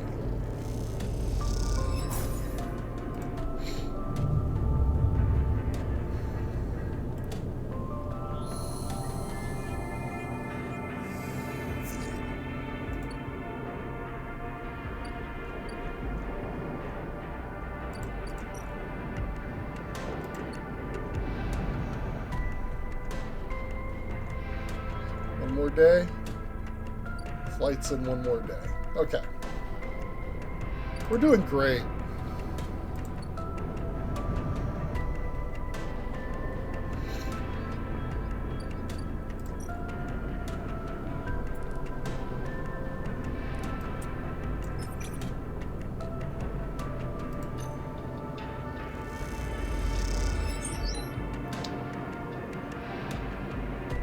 This has to be the relay, but we can't rush it. Look at the countermeasures in the drawer. It looks like some kind of shock trap. If you grab the drawer, you'd likely have thousands of volts running through your system right now. Wins. Once you find the anchor points, it comes away easily enough. You prise it from the drawer quickly and quietly, then listen to the footsteps in the corridor outside. Nothing. All clear for now.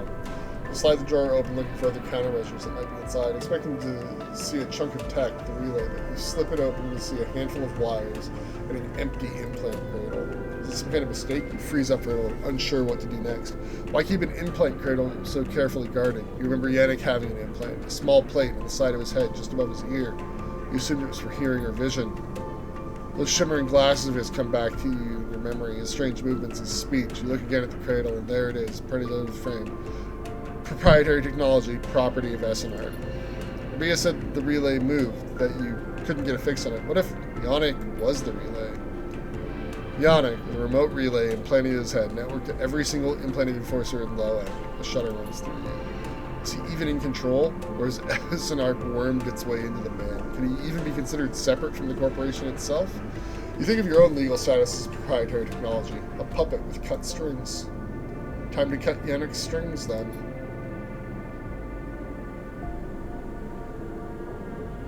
You reach around inside the cradle and find it. Remote connection. A tiny bead of a transmitter, likely controlling the link to SNR. There it is. You pause for a moment. Then you squeeze it. Snap it from its frame and it crumples, sparks, and dies. It takes a moment before the shouts come, before the scream, and you are already on your way out. Down the corridor, down through the unit that serves as the lobby of Yannick's office. Then out onto the walkway where Yannick lies still. Enforcers gathered around him bemused. Approach. You push through the crowd and there he is, still, crumpled. You arrange him a little, lie him down properly, feeling how thin his body is under his suit. You wonder how long he has been like this, a puppet for SNR. With the connection cut, nothing remains but his body, which means that Yannick, the man, was gone a long time before now. You place a hand on his chest. You are sorry for him, but it is done now. And you did not kill this man. You've seen enough. The connection is cut. Whatever Yannick was or had become is gone. Your anger is a hard core in your chest, and all of it is focused on SNR. Well, the low end is wild with stories about Yannick's death. You are still waiting for Bia to get in touch, but you trust that she will. Poor Yannick.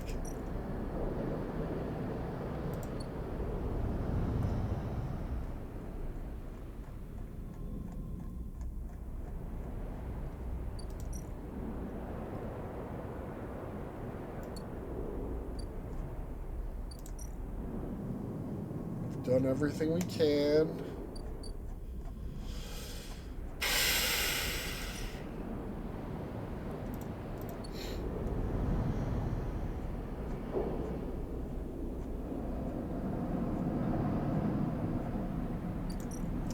Well, I guess we could start upping this.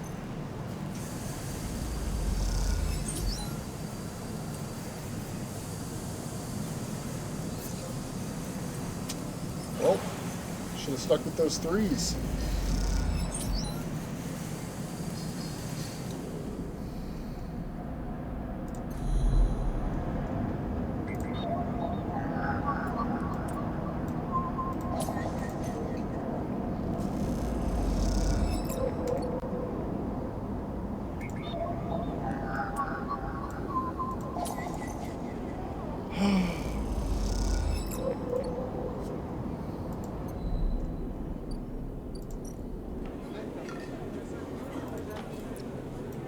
So much data to sell.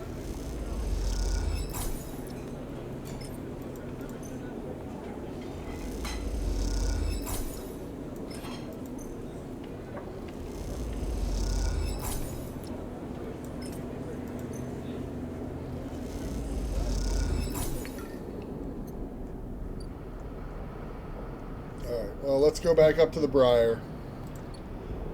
And we'll see what the run does. And that'll be probably the end of the stream for now.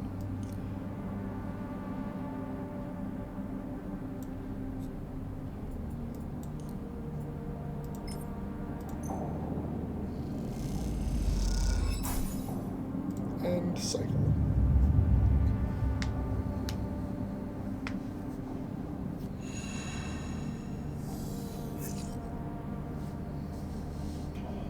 Alright. Hey, Peak. She's gone, Sleeper. She started the run without us. Shit. Let's go. If we head to the cordon now... She has to make it, Sleeper. She has to. You know what you're doing.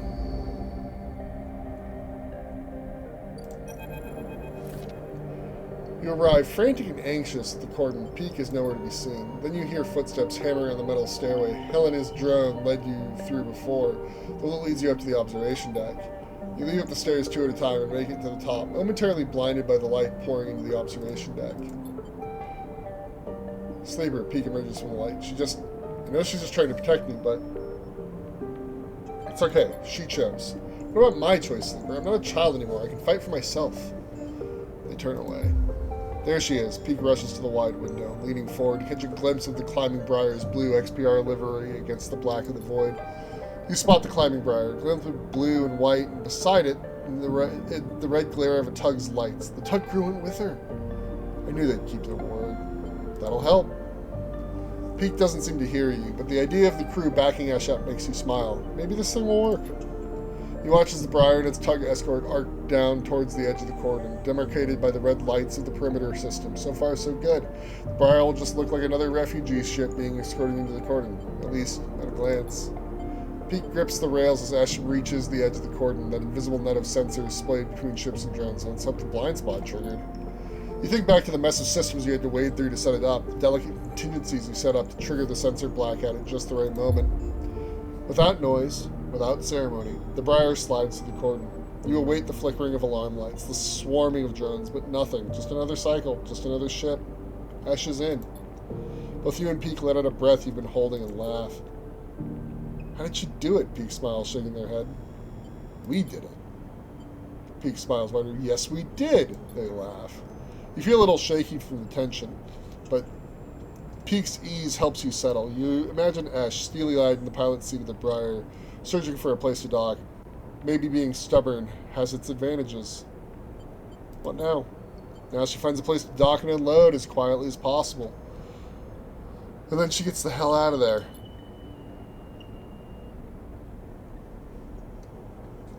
You and Peak turn back to the window, looking for the Briar again amongst all those hulls, the calm fading as the new worries settle in. You spot the Briar first this time, docking with the largest of the flotilla's ships, a vast converted tanker, half of its protective plates removed. You think about the effort it must have taken to get that thing all the way here from the inner system. You watch the Briar, unable to see any sense of progress from its placid exterior. They'll be offloading everything now, Peak says. You think of all the supplies loaded into the Briar and how long the process of unloading them might take. The bay was packed, rammed with everything you could offer, and the thought of bringing all that to the flotilla makes you smile. You think of the reaction of the refugees, of the welcome they'll give Ash as the bearer of such gifts. You even imagine a smile from Ash as she showered with thanks. You focus on that as you watch the Briar and continue the nervous wait for it to finish unloading. It's breaking off. Peak points at the Briar, and you see the puff of air and dust that accompanies an emergency depressurization. Ash must have ended things early, but why? Then you see them, the tugs closing in on the Briar. Havenage must have spotted the ship. You and Peak are up against the window again, willing the Briar a safe path out of the flotilla. Suddenly the Briar shifts in space, a blue blur between two hulls. Look at that! Looks like those upgrades we put together work.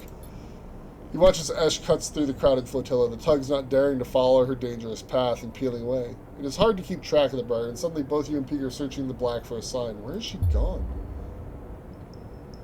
Then all of a sudden, she is out, blue against the black, pulling away from the cordon on a wide arc back towards the station. A clean run. Peek cheers and smiles at you. We did it! She's out! They beam uncontrollably at you, the tension released. You find yourself smiling too. Smiling at these two beautiful idiots and their beautiful ship. Then Peek is hugging you, squeezing you with all the nervous energy that had been building. Thank you, Sleeper. We did this together. We did something. Come on, let's meet her.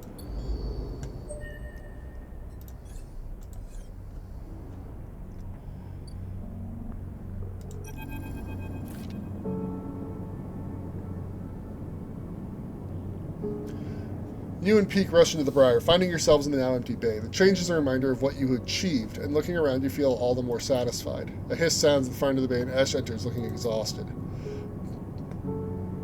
Peek runs up to embrace her, but she sits down on the bay floor before they reach her. You did it! Esh, you were incredible. She smiles a small smile at us, laying her hand on Peek's shoulder. You suddenly feel like you are intruding, seeing the two of them like this, quiet and content. Sleeper, Peek calls. Come on over. You cross the bay and sit beside them on the hard metal floor. Esh, Peek asks, did you give the flotilla our chairs? They both burst out laughing at the ridiculousness of it all, at the exhaustion and the worry and everything else. You laugh too. It's impossible not to, and after a while you come to a stop, Peek wiping their eyes and Esh shaking her head. You would have loved to see it, Sleeper, the welcome I got. They came to greet the ship once I docked to offload the supplies. I told them I was coming, of course, as soon as I got inside the cordon, but there were so many. Children, families, they were smiling at me, shaking my hand. Sol was there too, Peek, and he's just as gruff as he sounds over comms. They took it all, crate after crate, until the ship was emptied out. But there were so many, and even with everything we managed to bring, they needed more. They made me promise I would try to come back. Actually, no, we can't do that twice. What are we supposed to do? Wait for them to lift the quarantine? She's angry again, that familiar tension rising in her voice. Sit, Esh, rest. You have done enough for today. Don't, Peek. I know my limits. Okay, well, seeing as they didn't catch you, perhaps they will lift it. They know the flotilla the flotilla poses no dangers now, and if they can account for the extra load on the life support. Walks away towards the ladder and leads up to the upper part of the ship. They need to rest, Peek. Sleeper? She turns and limps up the ladder, step by painful step. I'm afraid if you were expecting a change in Esh's demeanor, Peek smiles at you. It's okay. Let her rest. I think I need some rest too. We couldn't have done this without you, Sleeper, and I know those in the flotilla would thank you too. Go rest.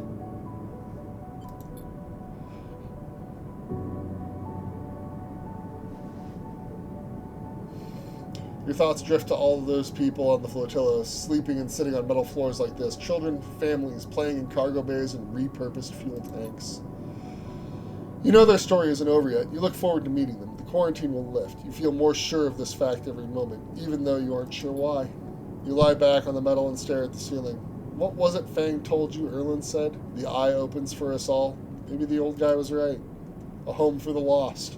You like the idea of that. Maybe in time, you can help make that a reality. But something is bothering you. A sliver of a thought like a splinter you can't extract. Why are thousands of refugees coming here now? People don't abandon their homes for nothing. What wave is rushing through the system, and when will it reach the eye? You shudder on the cold metal floor and get up. Something is coming. You can feel it. This isn't over.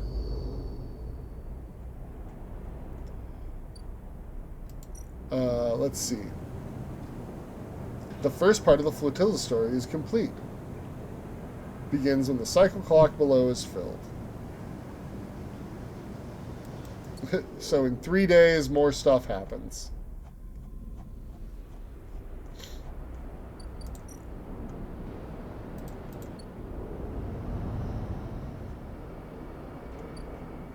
Wait, it occurs to me, I could probably harvest. Well, I'm probably fine. No, I absolutely should harvest mushrooms.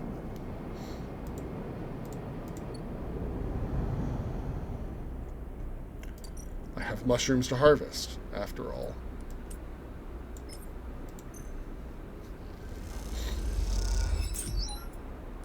Right?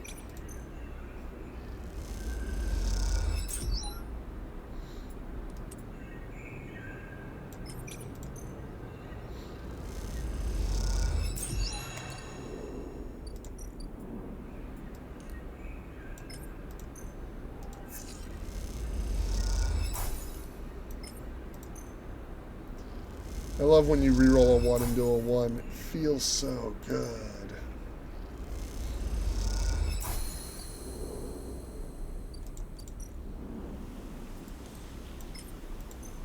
And we get a thing of stabilizer.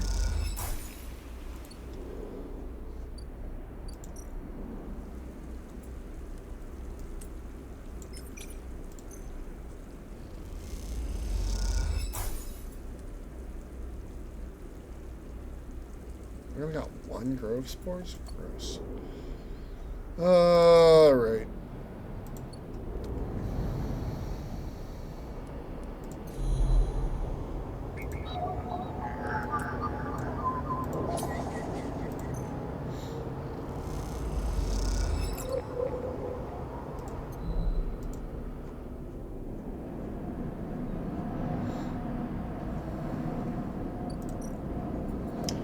Make our own mushroom food. Nom nom nom nom nom nom.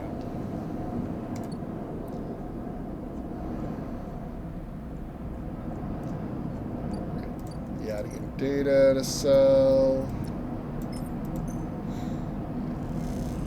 Like, we've managed to do very well for ourselves with this character. But it seems like there's more stuff going on with the refugees. So we're going to feed the cat.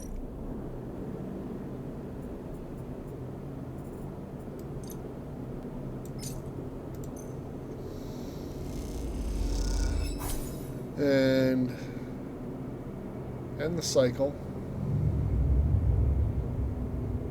And call it a day. Here on the stream after 4 hours. Ooh, those are some good dice. Seems like the Yadigan story might be wrapping up in a couple days too.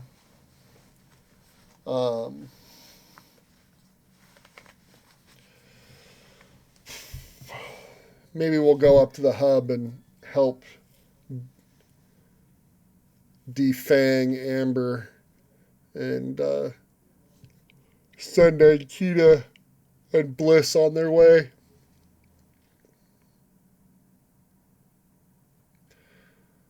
And then start working the sidereal.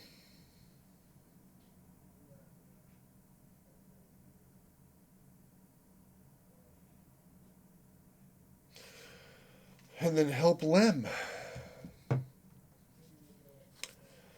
But anyway, I'm enjoying it. I hope you guys are enjoying it. I imagine it's probably a couple more streams before that'll be done. And then we'll move on to the next thing, which is Mech Warrior 5 Mercenaries, which I want you to know I started doing the work so that it's ready for me to stream. But we'll have a talk about that when it's time to talk about that. Anyway. Thanks for coming by tonight. Thanks for watching. Thanks for staying for nearly 4 hours of stream time. And we'll see you next time. Bye.